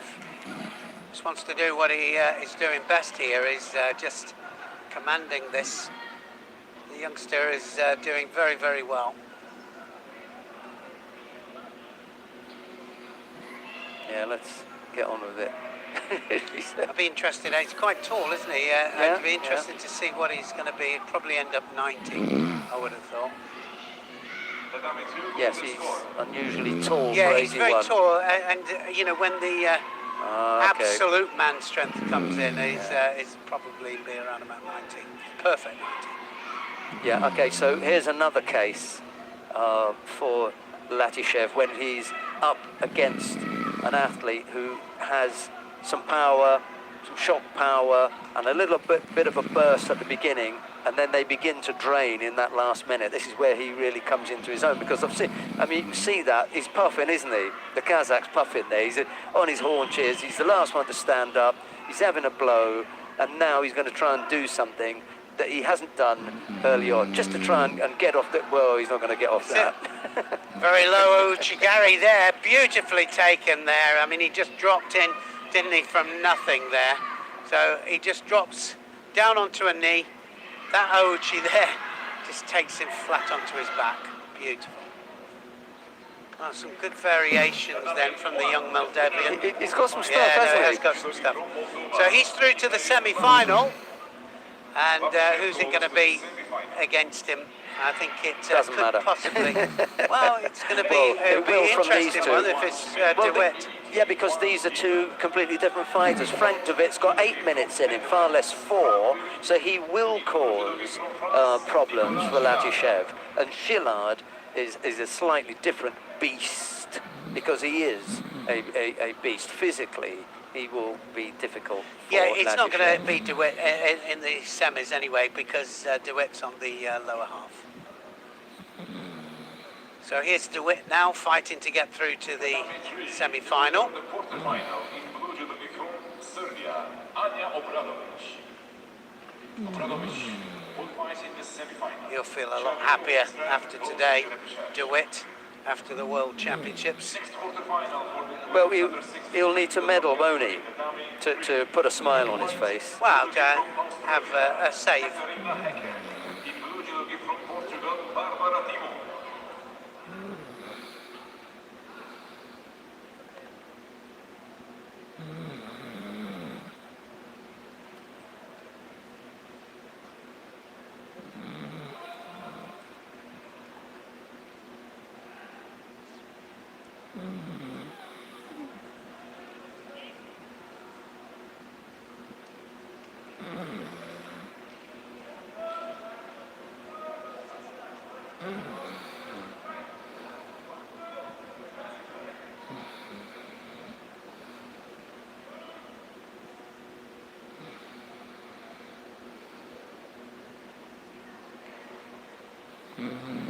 Nice little combination there from Frank DeWitt, looking for the Diashi, the Kuriashi.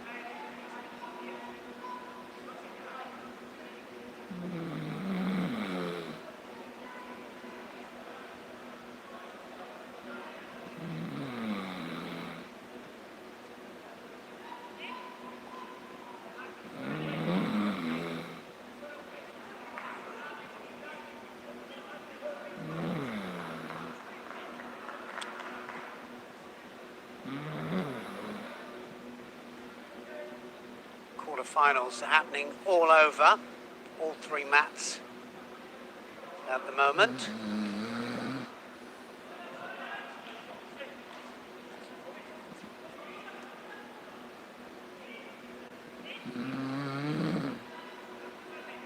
Well, Chillard is going to have to do something here because he's definitely on the back foot. But saying that, still no, that was a good Cianagi. I was going to say there's still no Shidos on the board, so 2 minutes gone.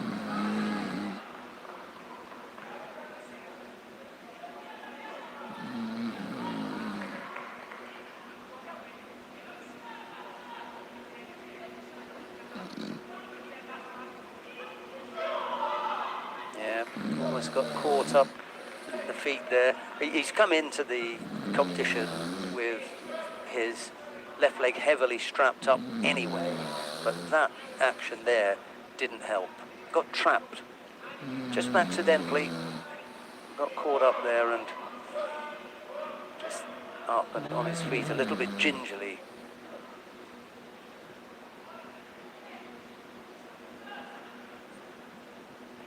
Well, it's his support foot as well. It's the one that he pivots off, pushes off.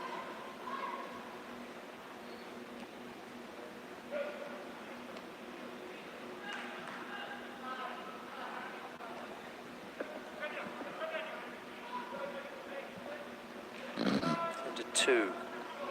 Maybe another 40 minutes or so. And then we'll have a break.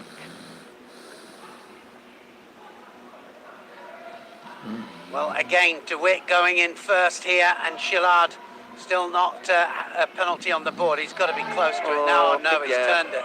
Oh, my goodness me. Chillard has turned it there, and he just fell into that, didn't he? Frank DeWitt fell into it there, and the seconds ticking up here. Kazure Kesekatami, and he's still not going to give this up, is he? He just doesn't. That's not what he does. No. And it's all over. Frank DeWitt made a big mistake, massive mistake there. I think his ankle was definitely on it. It was definitely on his mind there. So went for the Kosoto, fell into the hold down, and the Frenchman was right on it. The winner of the quarterfinal in blue judo from France, Nicolas Chillard. I've seen Frank DeWitt lose. Not like that. In a few ways, but that was the first time I saw him lose that way. But my point is, he continues to find ways to lose. I mean, you're surprised that I mean, that's disappointing. Yeah, it's a soft out, isn't it? He just slips and off he goes. And the Chillard, just off camera, waits for him, comes to him, and indicates to his foot, puts an arm around it. You know, you don't see these things. You know, that happened off camera. I'm thinking, what a nice thing to do, just to hang around, check your opponent, say, well, foot okay. He knows, you know, a fully fit Frank DeWitt is going to be slightly different, more of a handful. Yeah. And maybe in that last effort, that's why he didn't have the footing, like you were saying. That's his support leg. He's got to drive off that at the back. The right leg is doing the hooking for the Kosoto Kaki. There's no push. And that way, it's too soft. He gets turned, he's on his back, and there's the offside coming. Right, on the mat now. Sorry to have taken time to get round to that. Francois Gauthier-Drapeau of Canada is up against Zelim Chakayev of Azerbaijan. It's Gauthier-Drapeau in the white judogi, Chakayev in blue. Chakayev had a really close one just a little bit earlier. He almost scored on Gauthier-Drapeau.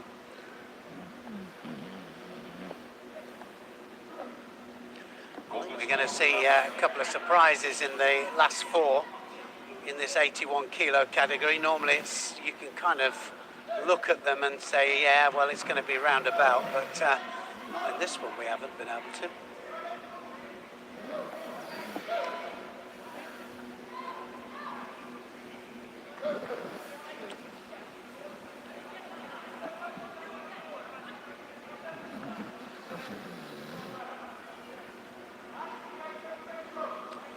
So again, strong sleeve grips here, and now Trying for the Uchimata here to Takeyev.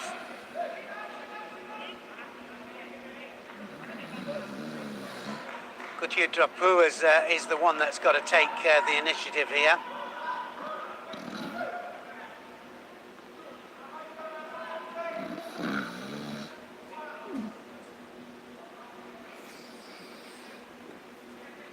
Osodogari and Osodogeishi there, just taking him down for a Wazari there, and that he just stayed there too long.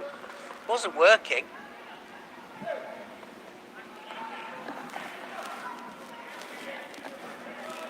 So look at the support hand. Look at the surati hand there, the lapel hand. He leaves it behind and overstretches there. There's nothing going forward in the right direction there, so he gets countered for a Wazari score.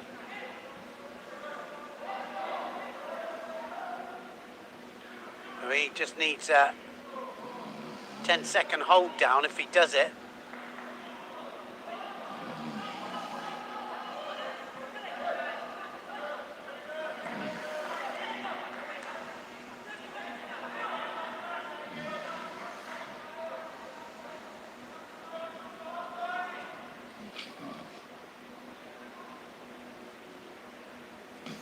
There's an absolute monster contest going on mat number 2. Yeah.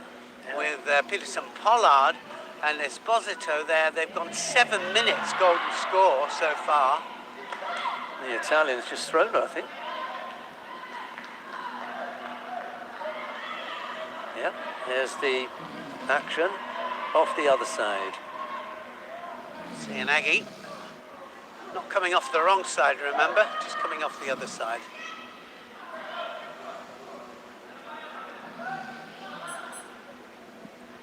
One was Harry on the board then. Gotio Drapu has it all to do. That was a better Osoto, and that one. Head was right the way forward this time. Head plays a massive part, doesn't it? It really does play a big part.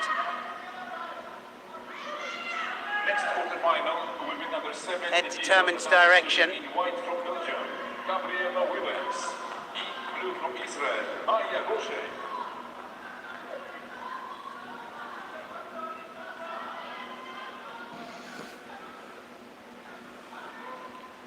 Nice Cianagi there from Gotio Drapu.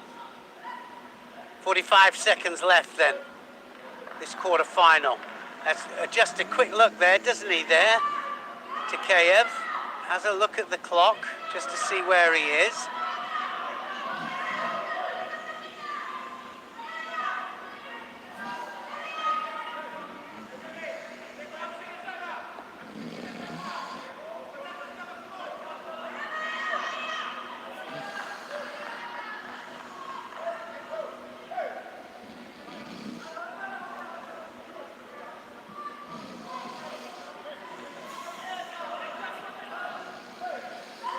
Well, after this match, then we'll have a small break for 10 minutes on mat number 1.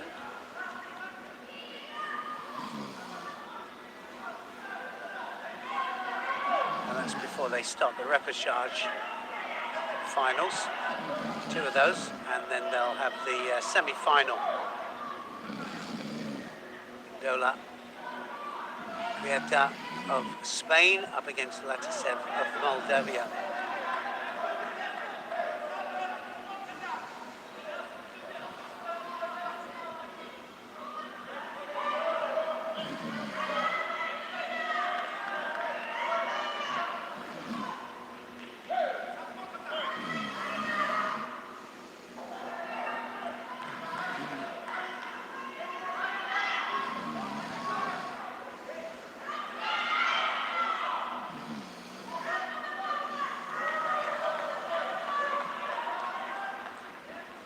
Takeyev of Azerbaijan it is, who comes out on top. Single score was enough to put him through. There's another golden score contest taking place down on mat number 3.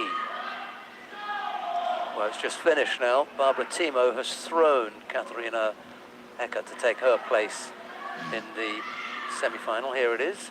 That's the action. Thanks, Philip. Tatami 1. Right on it.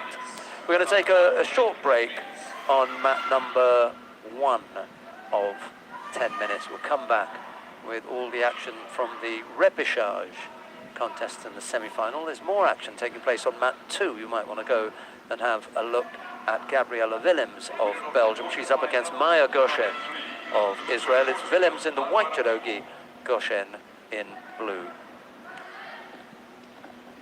So good form of late, Goshen and Willems. So both these ladies having enjoying a run of form.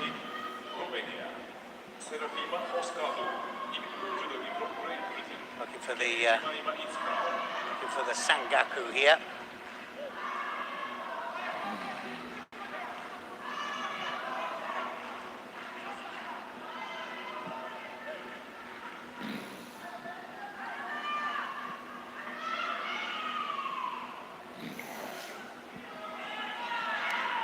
Now, is that going to be a score? Didn't see the landing, we couldn't see it from here, but she's in for the Jujigatami here, Willems. Can she get the arm out? The referee will let it carry on, and that arm's coming out, I'll tell you now. She's going to go to the top of the lever, and the arm is out. Willems is through.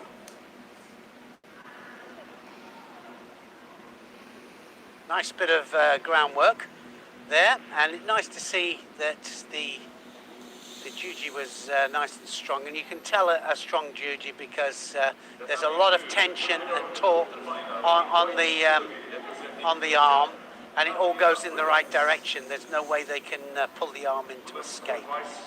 In the semi-final, Goshen of Israel in the repechage.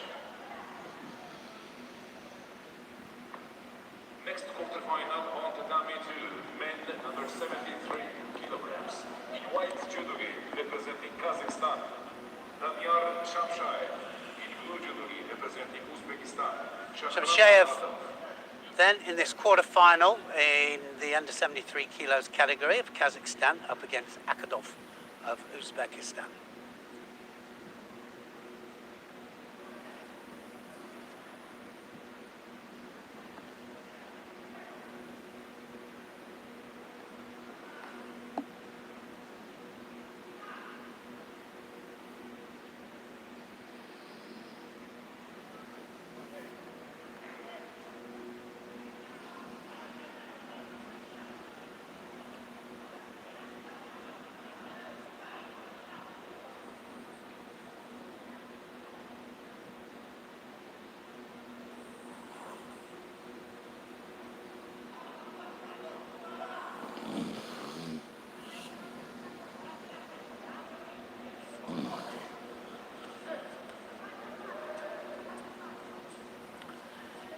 Toshi attempt there from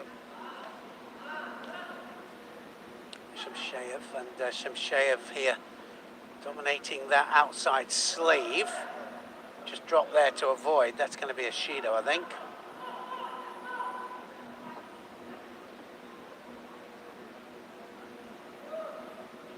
Literally just drop there. Don't know why. Just to avoid. Yes, it's going to be a Shido. Don't forget to give the Shido. I think that's what they're coming through. No, they're giving it to the wrong one. It's white. So he wants blue, but it's not blue. It's white. It was Shamshayev there that just dropped, not.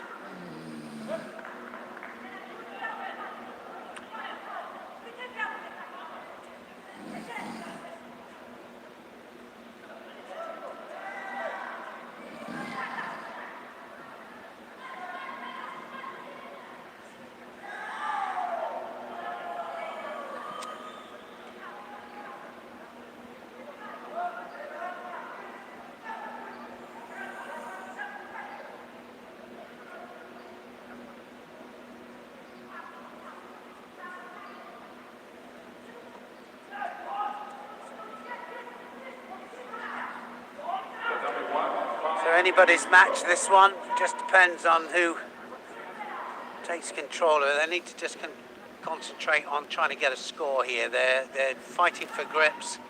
No bigger. Oh, that wasn't far off. That Kouchi there. What an unusual way in that was. So he did it. The arm, right arm, come round his opponent's waist.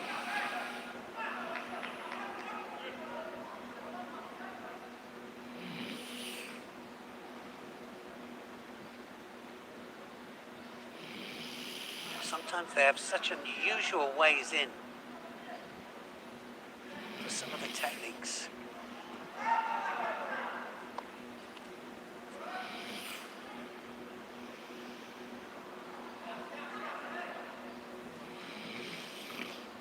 The winner of the quarterfinal on tatame 3 in Judô from Great Britain gets the Its crown. Its crown goes to the semi-final. Moscow of Romania goes to the repechage. Next quarterfinal, tatame 3, women under 70 kilograms. In white judogi representing Turkey, Fina Turkey. In blue judogi representing Greece, Elizabeth Sidou. Well, it's an unusual match, this one. It really is. They're both looking for something that is unorthodox, and both coming from different angles, from the different grips they can attack. So I don't really know where. They've both been quite close to scoring.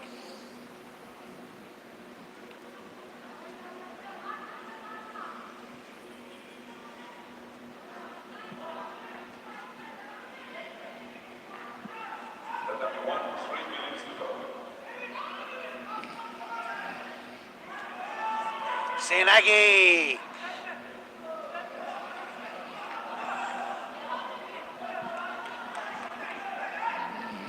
Well, he was right the way between the legs there. Wasn't far off there.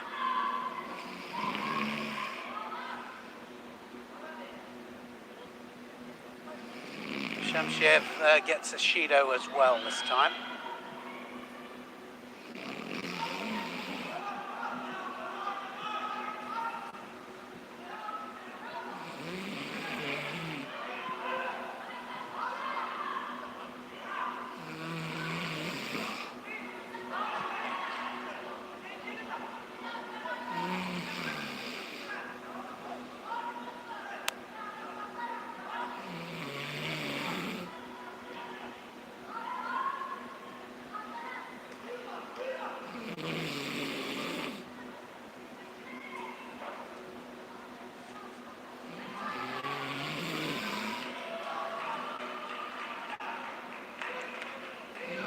Well, probably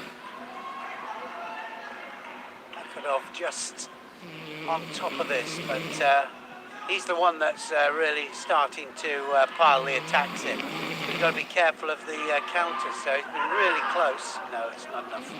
Too close to ground. Good try, though.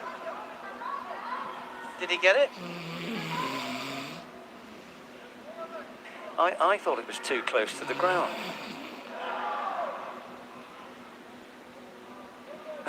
What's he done? He's getting Wazari though. I'm not so For sure. this? Is it? Yeah. Oh, I don't think so. Well, He's given it. it went to the right person. I think he was ahead, you know. Yeah. But, But for me, I'm sorry, but you're on the ground. This is, well, if it's not grounded, then it's game still on. But my question is whether it was enough to warrant. Anyway, he gets it. right, so no, on that point, Neil, I think that's a much better explanation that I've given, which is I just don't think so. There's a reason. There's a reason. If he has not yet gone to ground, if he has not yet gone to ground, it's still game on. So let's have a look. He's not grounded. White, if you look at White, No, but he's definitely not yeah, grounded. yeah. So was it enough for a score? And Right, I and- said no, I didn't think And then it was enough. and then I thought it was enough for a score if he was still up. But if you see, Yeah, that's enough for me. If he's not grounded, and that's what I missed.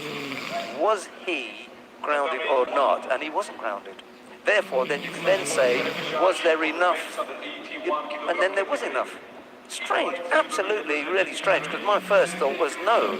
And then, as long as you go to that point, was he grounded or not? No, he wasn't. In that case, you have to judge whether the score was worth it or not. Yeah.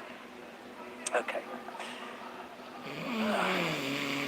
Right, who have we got on the mat now then? Another Salvador quarter-final. Cassis Roca in the under 73 kilo category, and Neil Stump of Switzerland.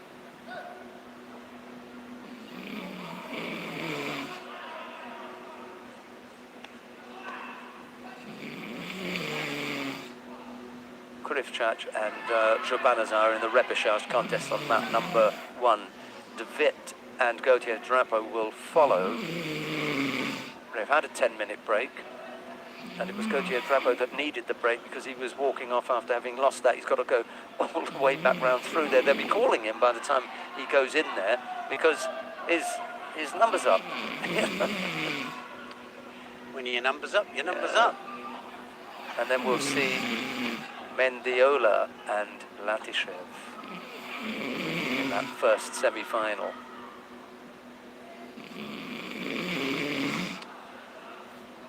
Right, let's just concentrate on this one then. 73 kilos then, Cassis Roca in white here.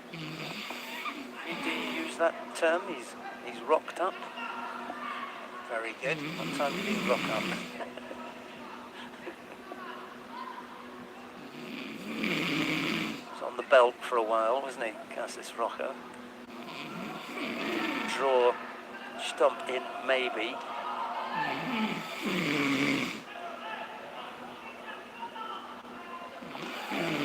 Nice Ashiwaza. Ashiwaza there, stump goes a Wazari up.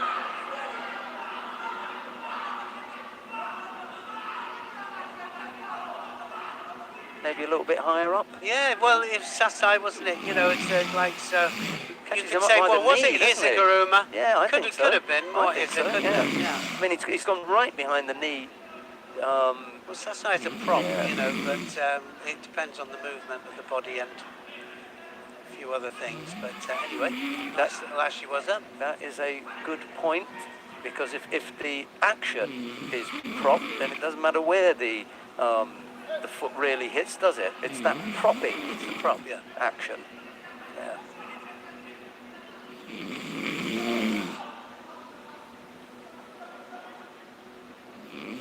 Whatever it is, there's a minute and a half left for Cassis Roca to come back from it.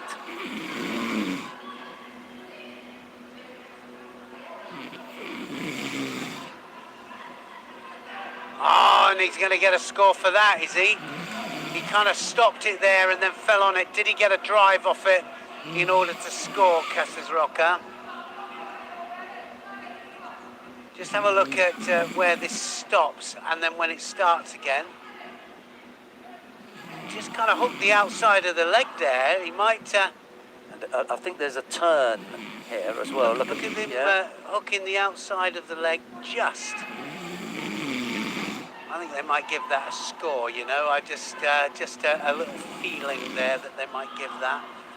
And I think that's what they're looking at. Yeah. Is it valid for scoring purposes? I think it's valid for scoring purposes. I just think he turns too much for them to give the landing. It's his action, but there's not enough landing. There you go. It's his action, just turning, isn't he, to get out of it. Great little battle here, and we've still got time. Coming again. Wants to get in close, doesn't he? Hand on the belt again. He threatened that with that earlier on. Oh, he's done it again. Yeah, he's gone this He's done time. it again. Stop. Beautiful Sasai. And gets a Wazari Wazetti upon. Definite Sasai. And this time, lift pull. Look at the lifting action. So look at the prop. Lift. And then the rotation. Brilliant. So stumped through to the semi-final. What a performance from him. Final in blue judo from Switzerland, Niels Stoll.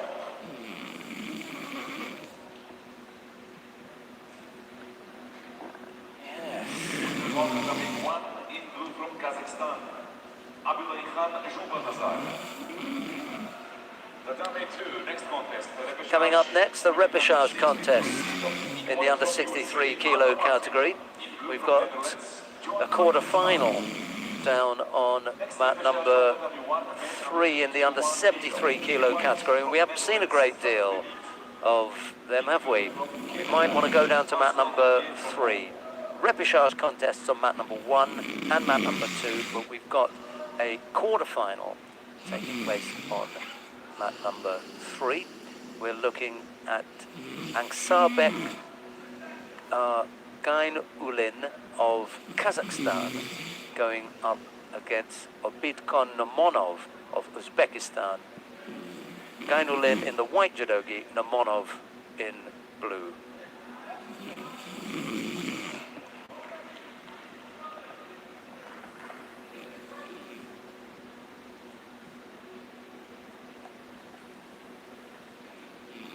Seen a lot of opposite stances today, a lot of left against right, and then poking away at the sleeve, trying to catch the sleeve.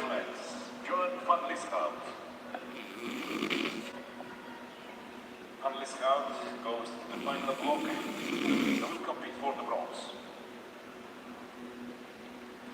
Well, we were going to have a look at Gainulin and Namonov, but there's a semi-final taking place on mat number 2. So we're going to have to go to the semi-final. It's Lucy Rentschel of Great Britain up against Eva Oberan of Croatia.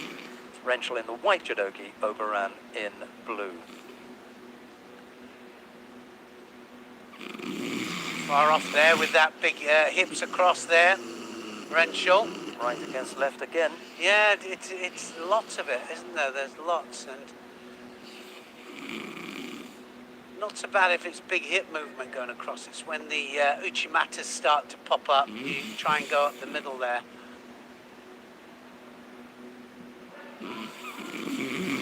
Well, Oberan has got to do something soon. Yeah, for me, when you've got these matchups, it's always who's prepared to go far enough across to get in a really good position to throw. Who's brave enough? Don't want to stay there too long. No, she doesn't. She doesn't want to start the pickup either. That big hip, much better. But better if she takes the initiative and goes in first. Yeah.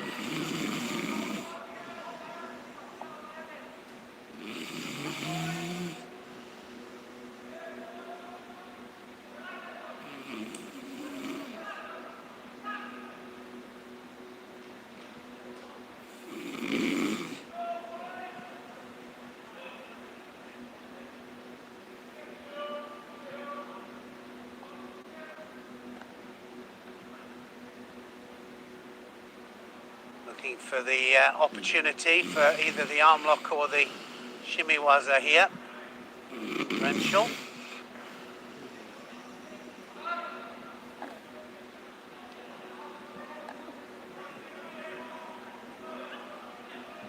And Shido up there for Oberan.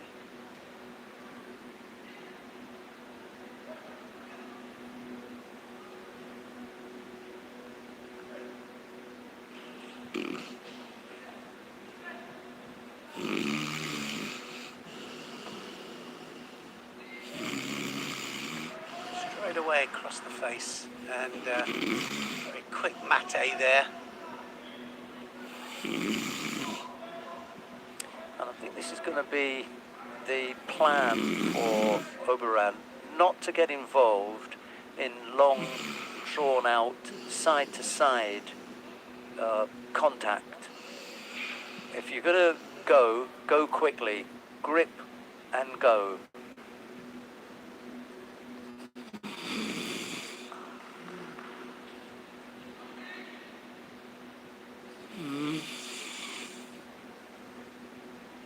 Well, again, Rentschel attacking now in Newaza. If she can hook into that arm, she needs to hook in to the elbow if possible. Yeah, good turn. Needs to go again. Turn just at the right time there, Oberan. You get the timing wrong and you've left it too long.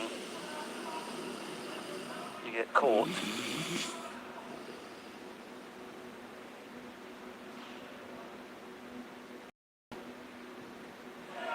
That's it, it's close.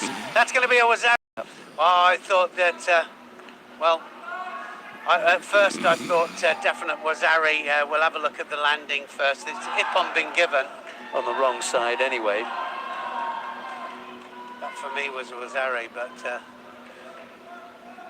don't know if you saw that, but initially they put that to Oberan, the Ippon. I thought that was Renchal's, but... they can't score it to Oberan because she was being attacked. She went on her back. Yeah, she was being attacked. So anything that she does is a counter. If we could see it again, I think, yeah, like you say, it is a counter because Renchal starts it off. Okay, so end of story for any chance of a score for Oberan. No. So it's whether it's Ippon or whether it's a Wazari. And is it Ippon or Wazari for Lucy Renchal? So when we have a look at the replay again...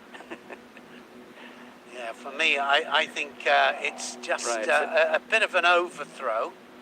So, yeah. Yeah, I don't think there's an Ippon there. I don't either. In fact, there's a question as to whether Lucy's in control of it any longer at all. Maybe that's what they're discussing. So it's either Wazari for Renchal or no score, and we continue. But if you think about it, I mean, it was a massive hit movement. It was all Lucy Renchal for the hit movement. And, you know, that sometimes should warrant a score.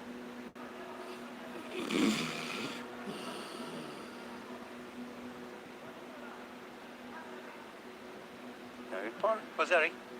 No? Oh, nothing. Yeah, so that was the only two options. You've got to arrange for me to get one of these badges, Neil. It was one of the two options, either a score for Lucy Renchal or no score because she couldn't maintain control.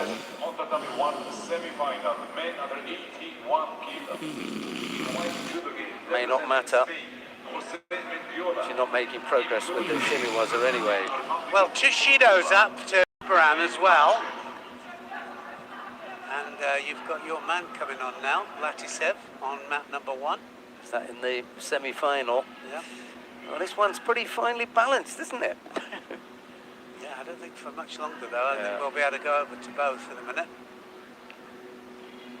We'll stay on this one and see if Lucy Renchal can do this.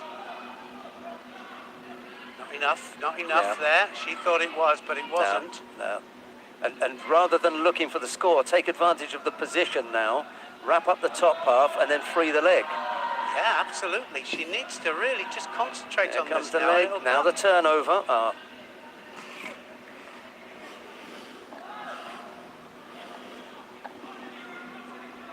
Yeah, and the action, the pulling action there on the replay was all for Oberan.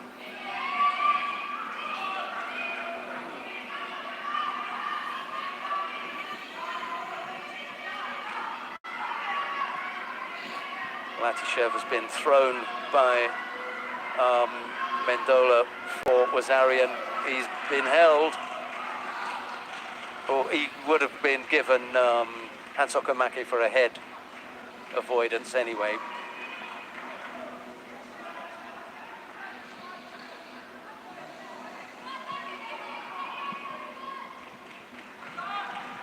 Tatami 1, the winner of the semi-final in white judo, representing Spain. Well, that'll be interesting as well. Yeah, I didn't think that got a landing either. There we go. Ojigari from... Yeah, she can't claim that. This is going to also be no score, because here's the Ojigari from Lucy Renchal. There. Here is the attempted counter. You can't use your back, so you can't score. And there was no landing. No, so they're looking to see if it was Lucy Renchal then.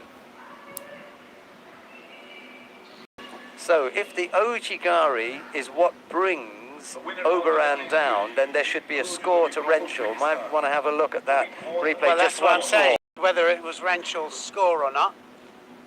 The model goes to the Yeah, there you go. Next I'm getting better at this on now.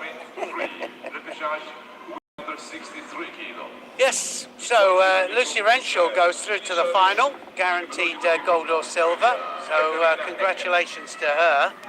So that little Ouchi there, and There then the it second is. stab at the Yeah. Ouchi there takes her opponent down. Good, very good. From Great Britain, Lucy Renshaw. Right, Oberon goes into the bronze medal match. Rental into the final, and there's no opponent for Maya Goshen. Oh, here she is. At last. Right, Kelly Peterson Pollard. We're going to go down to mat number 1 because this is a repechage contest. We want to have a look at the semi-final between Nicolas Shillard of France. He's up against Zelim Takayev of Azerbaijan. Shillard in the white judogi, Takayev in blue. Yeah, he's already a Wazari up here, Shillard. I've got to say, I wasn't that impressed at the beginning of the day here with Shillard, but it's got better and better. Philip, Really I don't know if you've got that action Score? from the first semi-final. For me, not only was it a score, but Latishev could have been given Hansoku Make for a head avoidance. So they were saying, oh, it's not a score, it's not a score. He went into Osaikomi anyway, but this is it. Watch the legs as he attempts to use the head to avoid the score. And anyway, he went into Osaikomi from which he couldn't escape. Interesting. Whichever way you look at it, it's Wazari, Awazeti upon from the Osaikomi. Yeah. And at the very best, you can then turn around and say, even if we hadn't given that, we were going to look at the possible Hansoku Make for head avoidance. He got well and truly beaten in that semi-final. Right, back to the action here in the second of the semi-final. Shillard leads by Wazari with a little under 2 minutes to go. He just plugs away, doesn't he, Shillard? He just plugs away. He's difficult to throw. He does exactly what it says on the tin. Yeah, he just plugs away. Nothing fancy. No, exactly.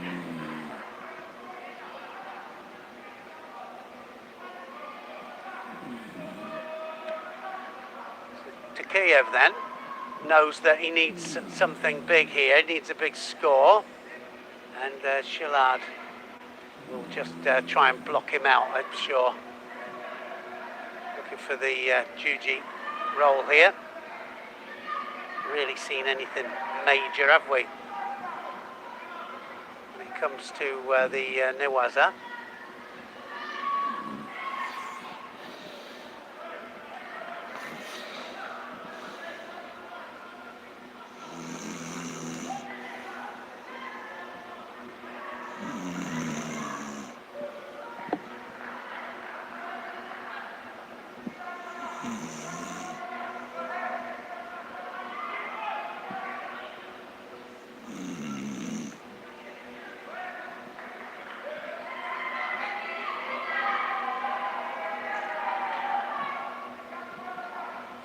Seconds left, and Takayev has it all to do. So all up to Takayev here. Nicolas Shillard has just slowed the contest down to his pace. A steady pace he's gone, and he's just ticked his way through it. And Takayev is the one that's going to have to change the pace up it. He can't, you can see the frustration on him. He can't free up the hands. The grip is too strong. And he just switched off for a second there, and Shillard was underneath, attacking him. And that's all that he needed. He needed one big attack to avoid picking up a passivity penalty. Now he won't have to attack because he's been able to go in, onto the ground, work on the ground, and he's almost secured the Sangaku there. But secure it. Well, it's done now. He didn't need it, but he'd gone already, hadn't he? That was A really good sound performance there from Shillard, I have to say. Completely mugged it. There's the score. Not quite the way that he wanted to get him over, but you'll take that. Yeah, look how he comes off the wrong side here, and it was most of the back, wasn't it? Yeah. Wasn't that far off? Right, Nicolas Shillard goes into the final. And that's all the judo we've got for you on mat number 1.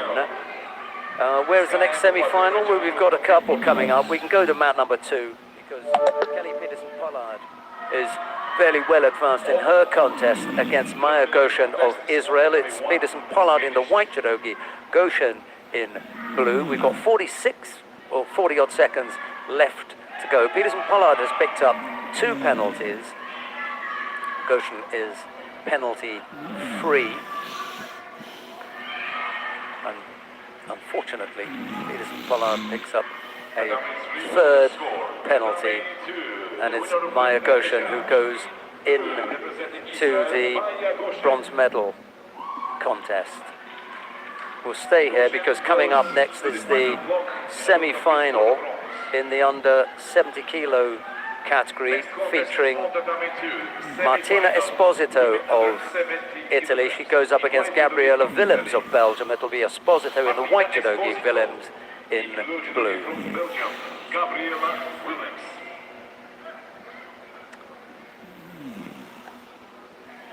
Yeah, you've always been a big supporter of Willems, haven't you? And she's one of the tallest in the category, that's for sure. Got to be careful she doesn't go under too much over the top, though, especially with somebody like Esposito.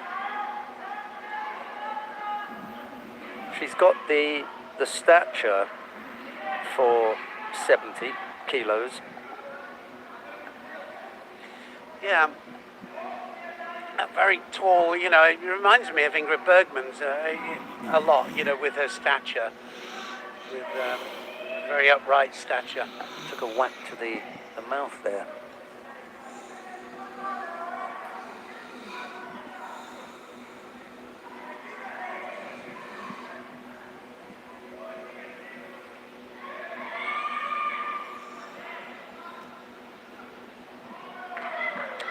So it's about 3 or 4 attacks now, Esposito, and she's got to do something to catch up Willems, who's falling behind.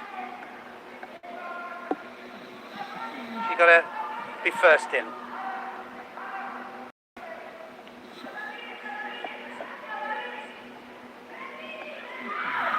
Oh, she scored there. Well, here is that action that we were talking about. We're going to be able to see it here. It's the same action. Yeah, but that was without the leg in. The leg wasn't in at all. The leg wasn't in at all. Yeah. So, and she didn't really properly entangle the leg. No, and she's out of it now. That has got nothing to do with Kawasaki or anything like it. No. So why isn't there a score? Yeah, I just, well, it must have been 2 landings. That's all I can think of there. Okay. And, okay, but... But the leg was not anywhere near it to cause her a problem. That was just Esposito tripping on her leg. Had nothing to do with Willems there. Yeah, I'll have a look at that one again in a while because... Well, Philip's got that ready for us. We'll see it anytime we like. I'm surprised. Here we go again. So, no matter... Oh, she's on her own back. Willems is on her own back first. She lands on her own back. And from there... Does that matter? Pulls it. You initiate the technique. That's a satemiwaza. You always throw yourself on your own back. But then she pulls her down from the ground. Okay. I missed something there.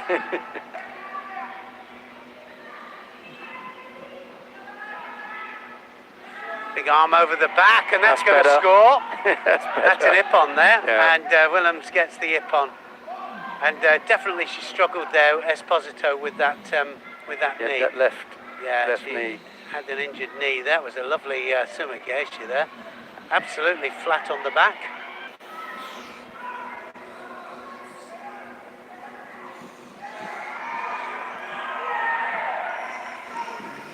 What a good performance there from Willems there of Belgium to put her through to the final. Willems goes to the final. Next contest on the dummy 2. Repechage, men under 73 kilo. In white judogi from Kazakhstan. Right, we've got a repechage contest here on mat number 2. Dania Shamshayev of Kazakhstan goes up against Salvador Cases Roja of Spain. It's Shamshayev in the white judogi, Cases Roja in blue.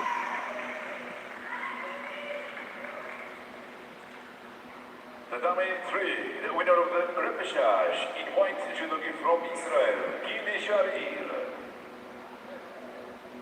Sharir goes to the final block and will compete for the bronze. Winner of this then will be fighting for third place. Next contest on the dummy 3 semi-final, women under 63 kilo in white judogi, representing Serbia, Anja Obradovic. Well, let's go down to the semi-final that's happening down on mat number 3, and so we've got our first look here of two athletes, Obradovic then up against Timo. Semi-final of the under 63 kilos category.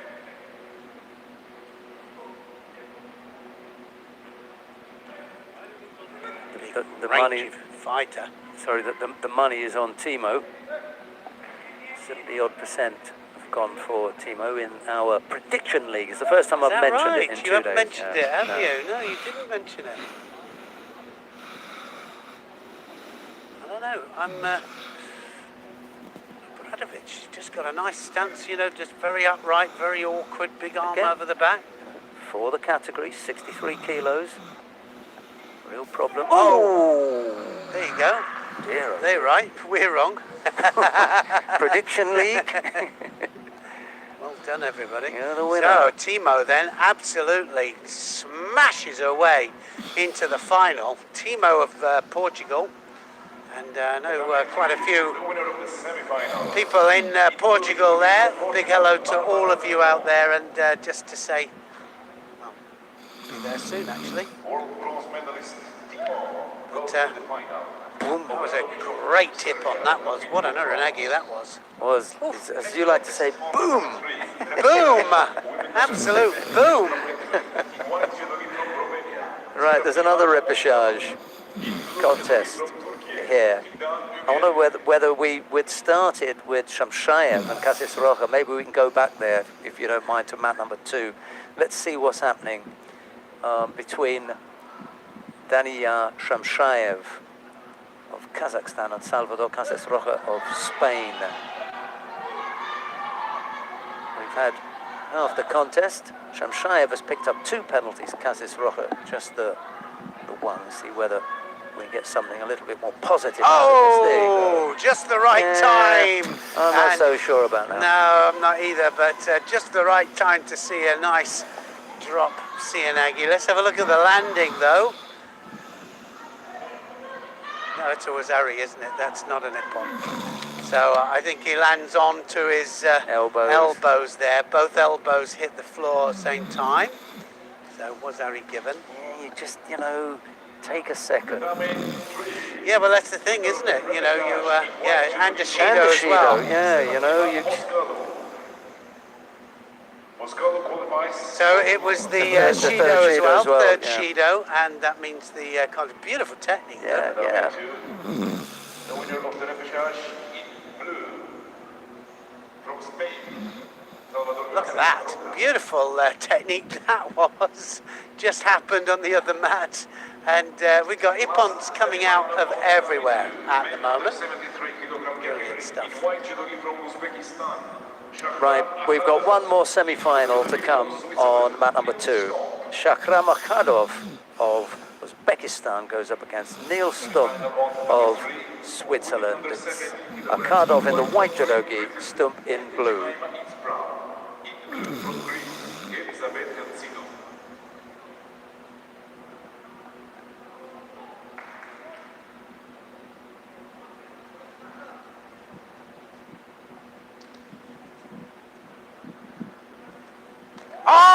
Well, Sasai, Sasai's sort of coming there from, well, he's been using that all the time, hasn't he? He's been using it all the time. Chance. Don't let this slip. Keep working. This is a great performance from Stump, it really is. So Stump not going to give this up. He's going to go all the way in here, It's and getting he's going to better. control this. Oh. It's not finished yet. It's done now. Let that slip. He was getting better and better, tighter and tighter. Look at the Sasai. Latches onto the leg there. Just blocks it. Wasn't far off. Managed to get the elbow down. Keep him out. Kadov dodged a bullet there. And that left arm from Kadov just keeping him away. Won't let him anywhere near him now. No, exactly. Good performance though from Stump, really. Nice technique. Tactically sound. Feels the danger there of Akadov.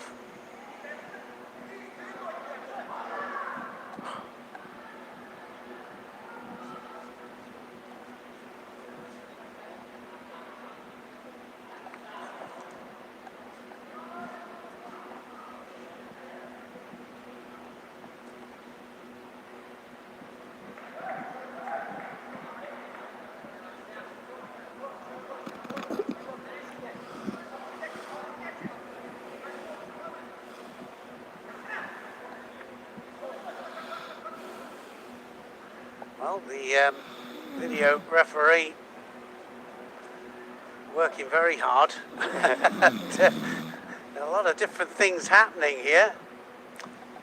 Yeah. In this semi-final, we've got single Shido against Niels Stump. Yeah, that was definitely Stump that started that one off. Tatame 3, the winner of the semi-final, in blue judo representing Greece, Elizabeth Tsidou. Quite didn't quite get the direction, did he, for the counter there? He's so physically strong, Kadov. Stump has got to do something to keep him on the mat for a little bit longer, wear him down. 73 kilograms in white judogi from Moldova, Petro Peliva. In blue judogi from Kazakhstan, Aksarbek Gaimuli. There we go. Better position. Wow. Good little semi-final this, isn't it? You know, Stump, opposing styles, Stump's doing well. With, like you say, the power, absolute power here of Akadov.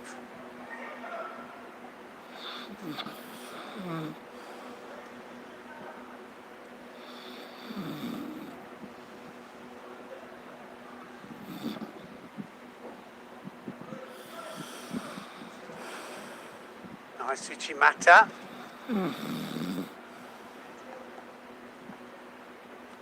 Nice to see this because nice judo from both parts there. Akadov there with a nice Sianegi as well. Ashiguruma there from Stump. The longer Stump takes this, the better it is for him.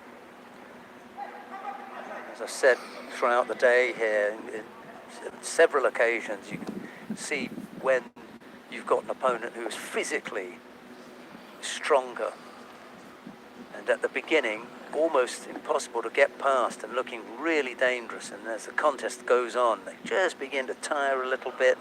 Your opportunities for access to them grow all the time. It is access, isn't it? Yeah. There's no way in. No. Otherwise, they block you in all directions. And just bit by bit, they begin to open up. You get access all areas. VIP pass. Go where you want. VIP. I wanted a VVVIP. Yeah. So yeah, good contest this one. No Nothing on the board, but a few fairly close. Shido apiece. I can see that analogy being used at some stage when nothing there. When someone is absolutely drained, you know they've got nothing left. VIP bars is here. Attack with what you want, you can get them. Great change of direction there. Decided to do left Uchimata there, stump. Really good change of direction. And that wasn't far off there from Akadov. He's getting into it now. Akadov says, right, let's get on. This is game on. This is golden score. Remember, any score now will secure a final place.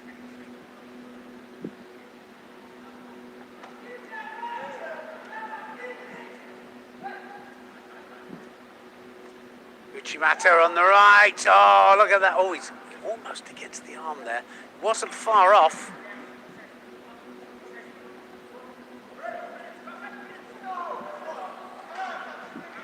Stump says, what have I got to do here to get this guy over?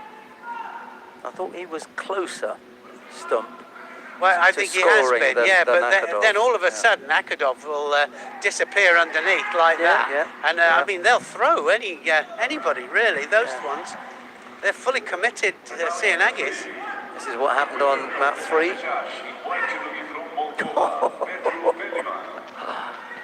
Nice change of direction there. Nice skipping Kochigari. And wow. Completely. Yeah, absolutely. Slipped on that banana skin. He was going one way, he thinks he's going that way, and then he gets taken back. Well, you can always tell because both the feet go up. Beautifully done. We got the last of the semi-finals. It's the other 73 kilo category semi-final between Giovanni Esposito of Italy and Obidkon Namonov of Uzbekistan. We could have an all Uzbek final here if we're not careful. Stump and Esposito need to sort that out.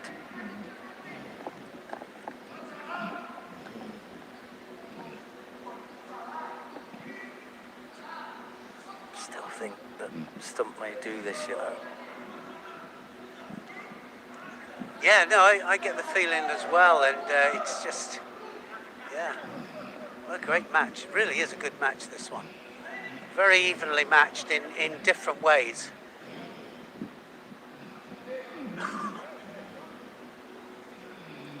They really don't want to spoil this, do they? I don't want to, you know, the thing is they've been attacking, they've been almost throwing each other. Every technique is quality.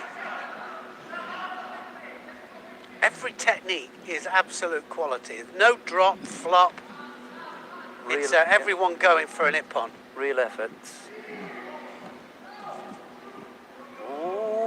That's it. It's all over. That's it. I just got to be scored him there anyway. Yeah. Going to finish him off, and Akadov knows it now. He just said, "Hey, I seen Wazari's on the board. I'd still hold him. I'll leave this." He could have got up yet. Absolutely. I just wouldn't. Nice that. Really, really good. Stump. Wow. What a performance from him to come through a really difficult contest. And as I was saying, the longer he went on in the contest, the better his chances were, simply because the power game of Akadov was taken off the table, or at least it was lessened. That brought things up to a level playing field, and then it was just down to the judo. Now, I'm not saying Akadov's judo wasn't good. At times it looked actually, you know, that more threatening than Stump. But in the end, Stump came through clever. Technically very clever. Technically very good.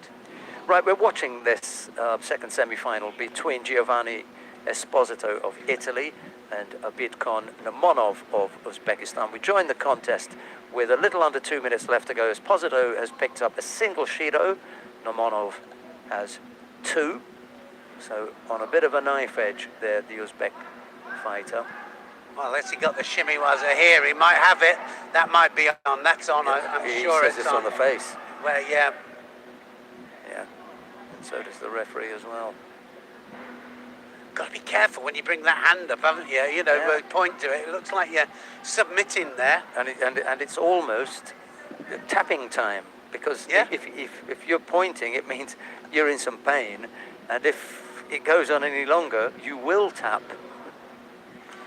It's a real unfortunate one.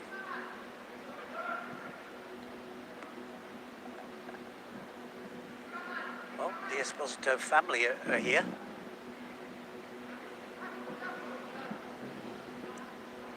Every time I've looked up, there's been an Esposito on the mat.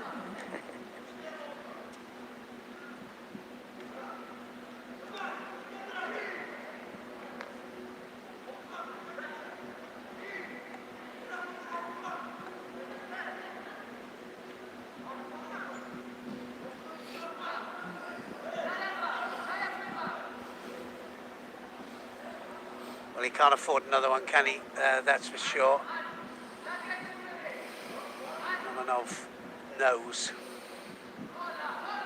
One more mistake and that's going to be finished. That was a breakaway. That's a Judô there for Esposito. I thought he broke away. He's having a look, yeah. No, I didn't think it was wrong hand signal, I thought, but anyway.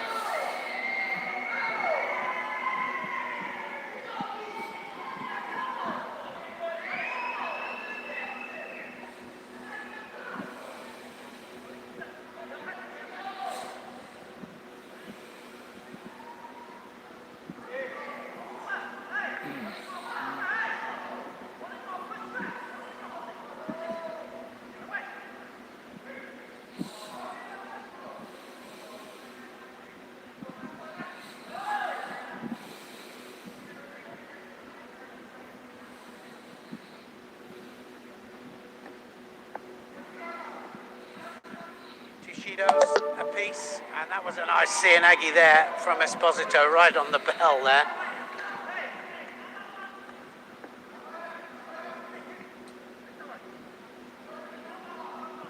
So this goes into golden score then. One more mistake from either one could cost them, or a nice little Cianagi underneath there would do the trick as well.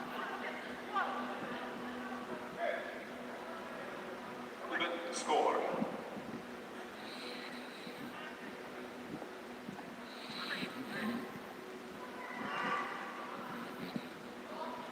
That's off the mat now. Well, I didn't think that started on the mat. Actually, that started off the mat. So he thinks he's got it, but it wasn't. It was at least a metre. Watch this. It's at least a metre. Oh no, he did. It did start. Yeah. No, at first I thought that he started. It did start on the mat. So it was all part of one movement. Does it get it? Yes, it does. Yeah. There's a foot left in, isn't there, when, Yeah. when the action Well, starts? because it was whether, yeah. But they look at it all as one action. As one and action, they have, yes, yeah. yes. Okay, good. Very well. Esposito through then.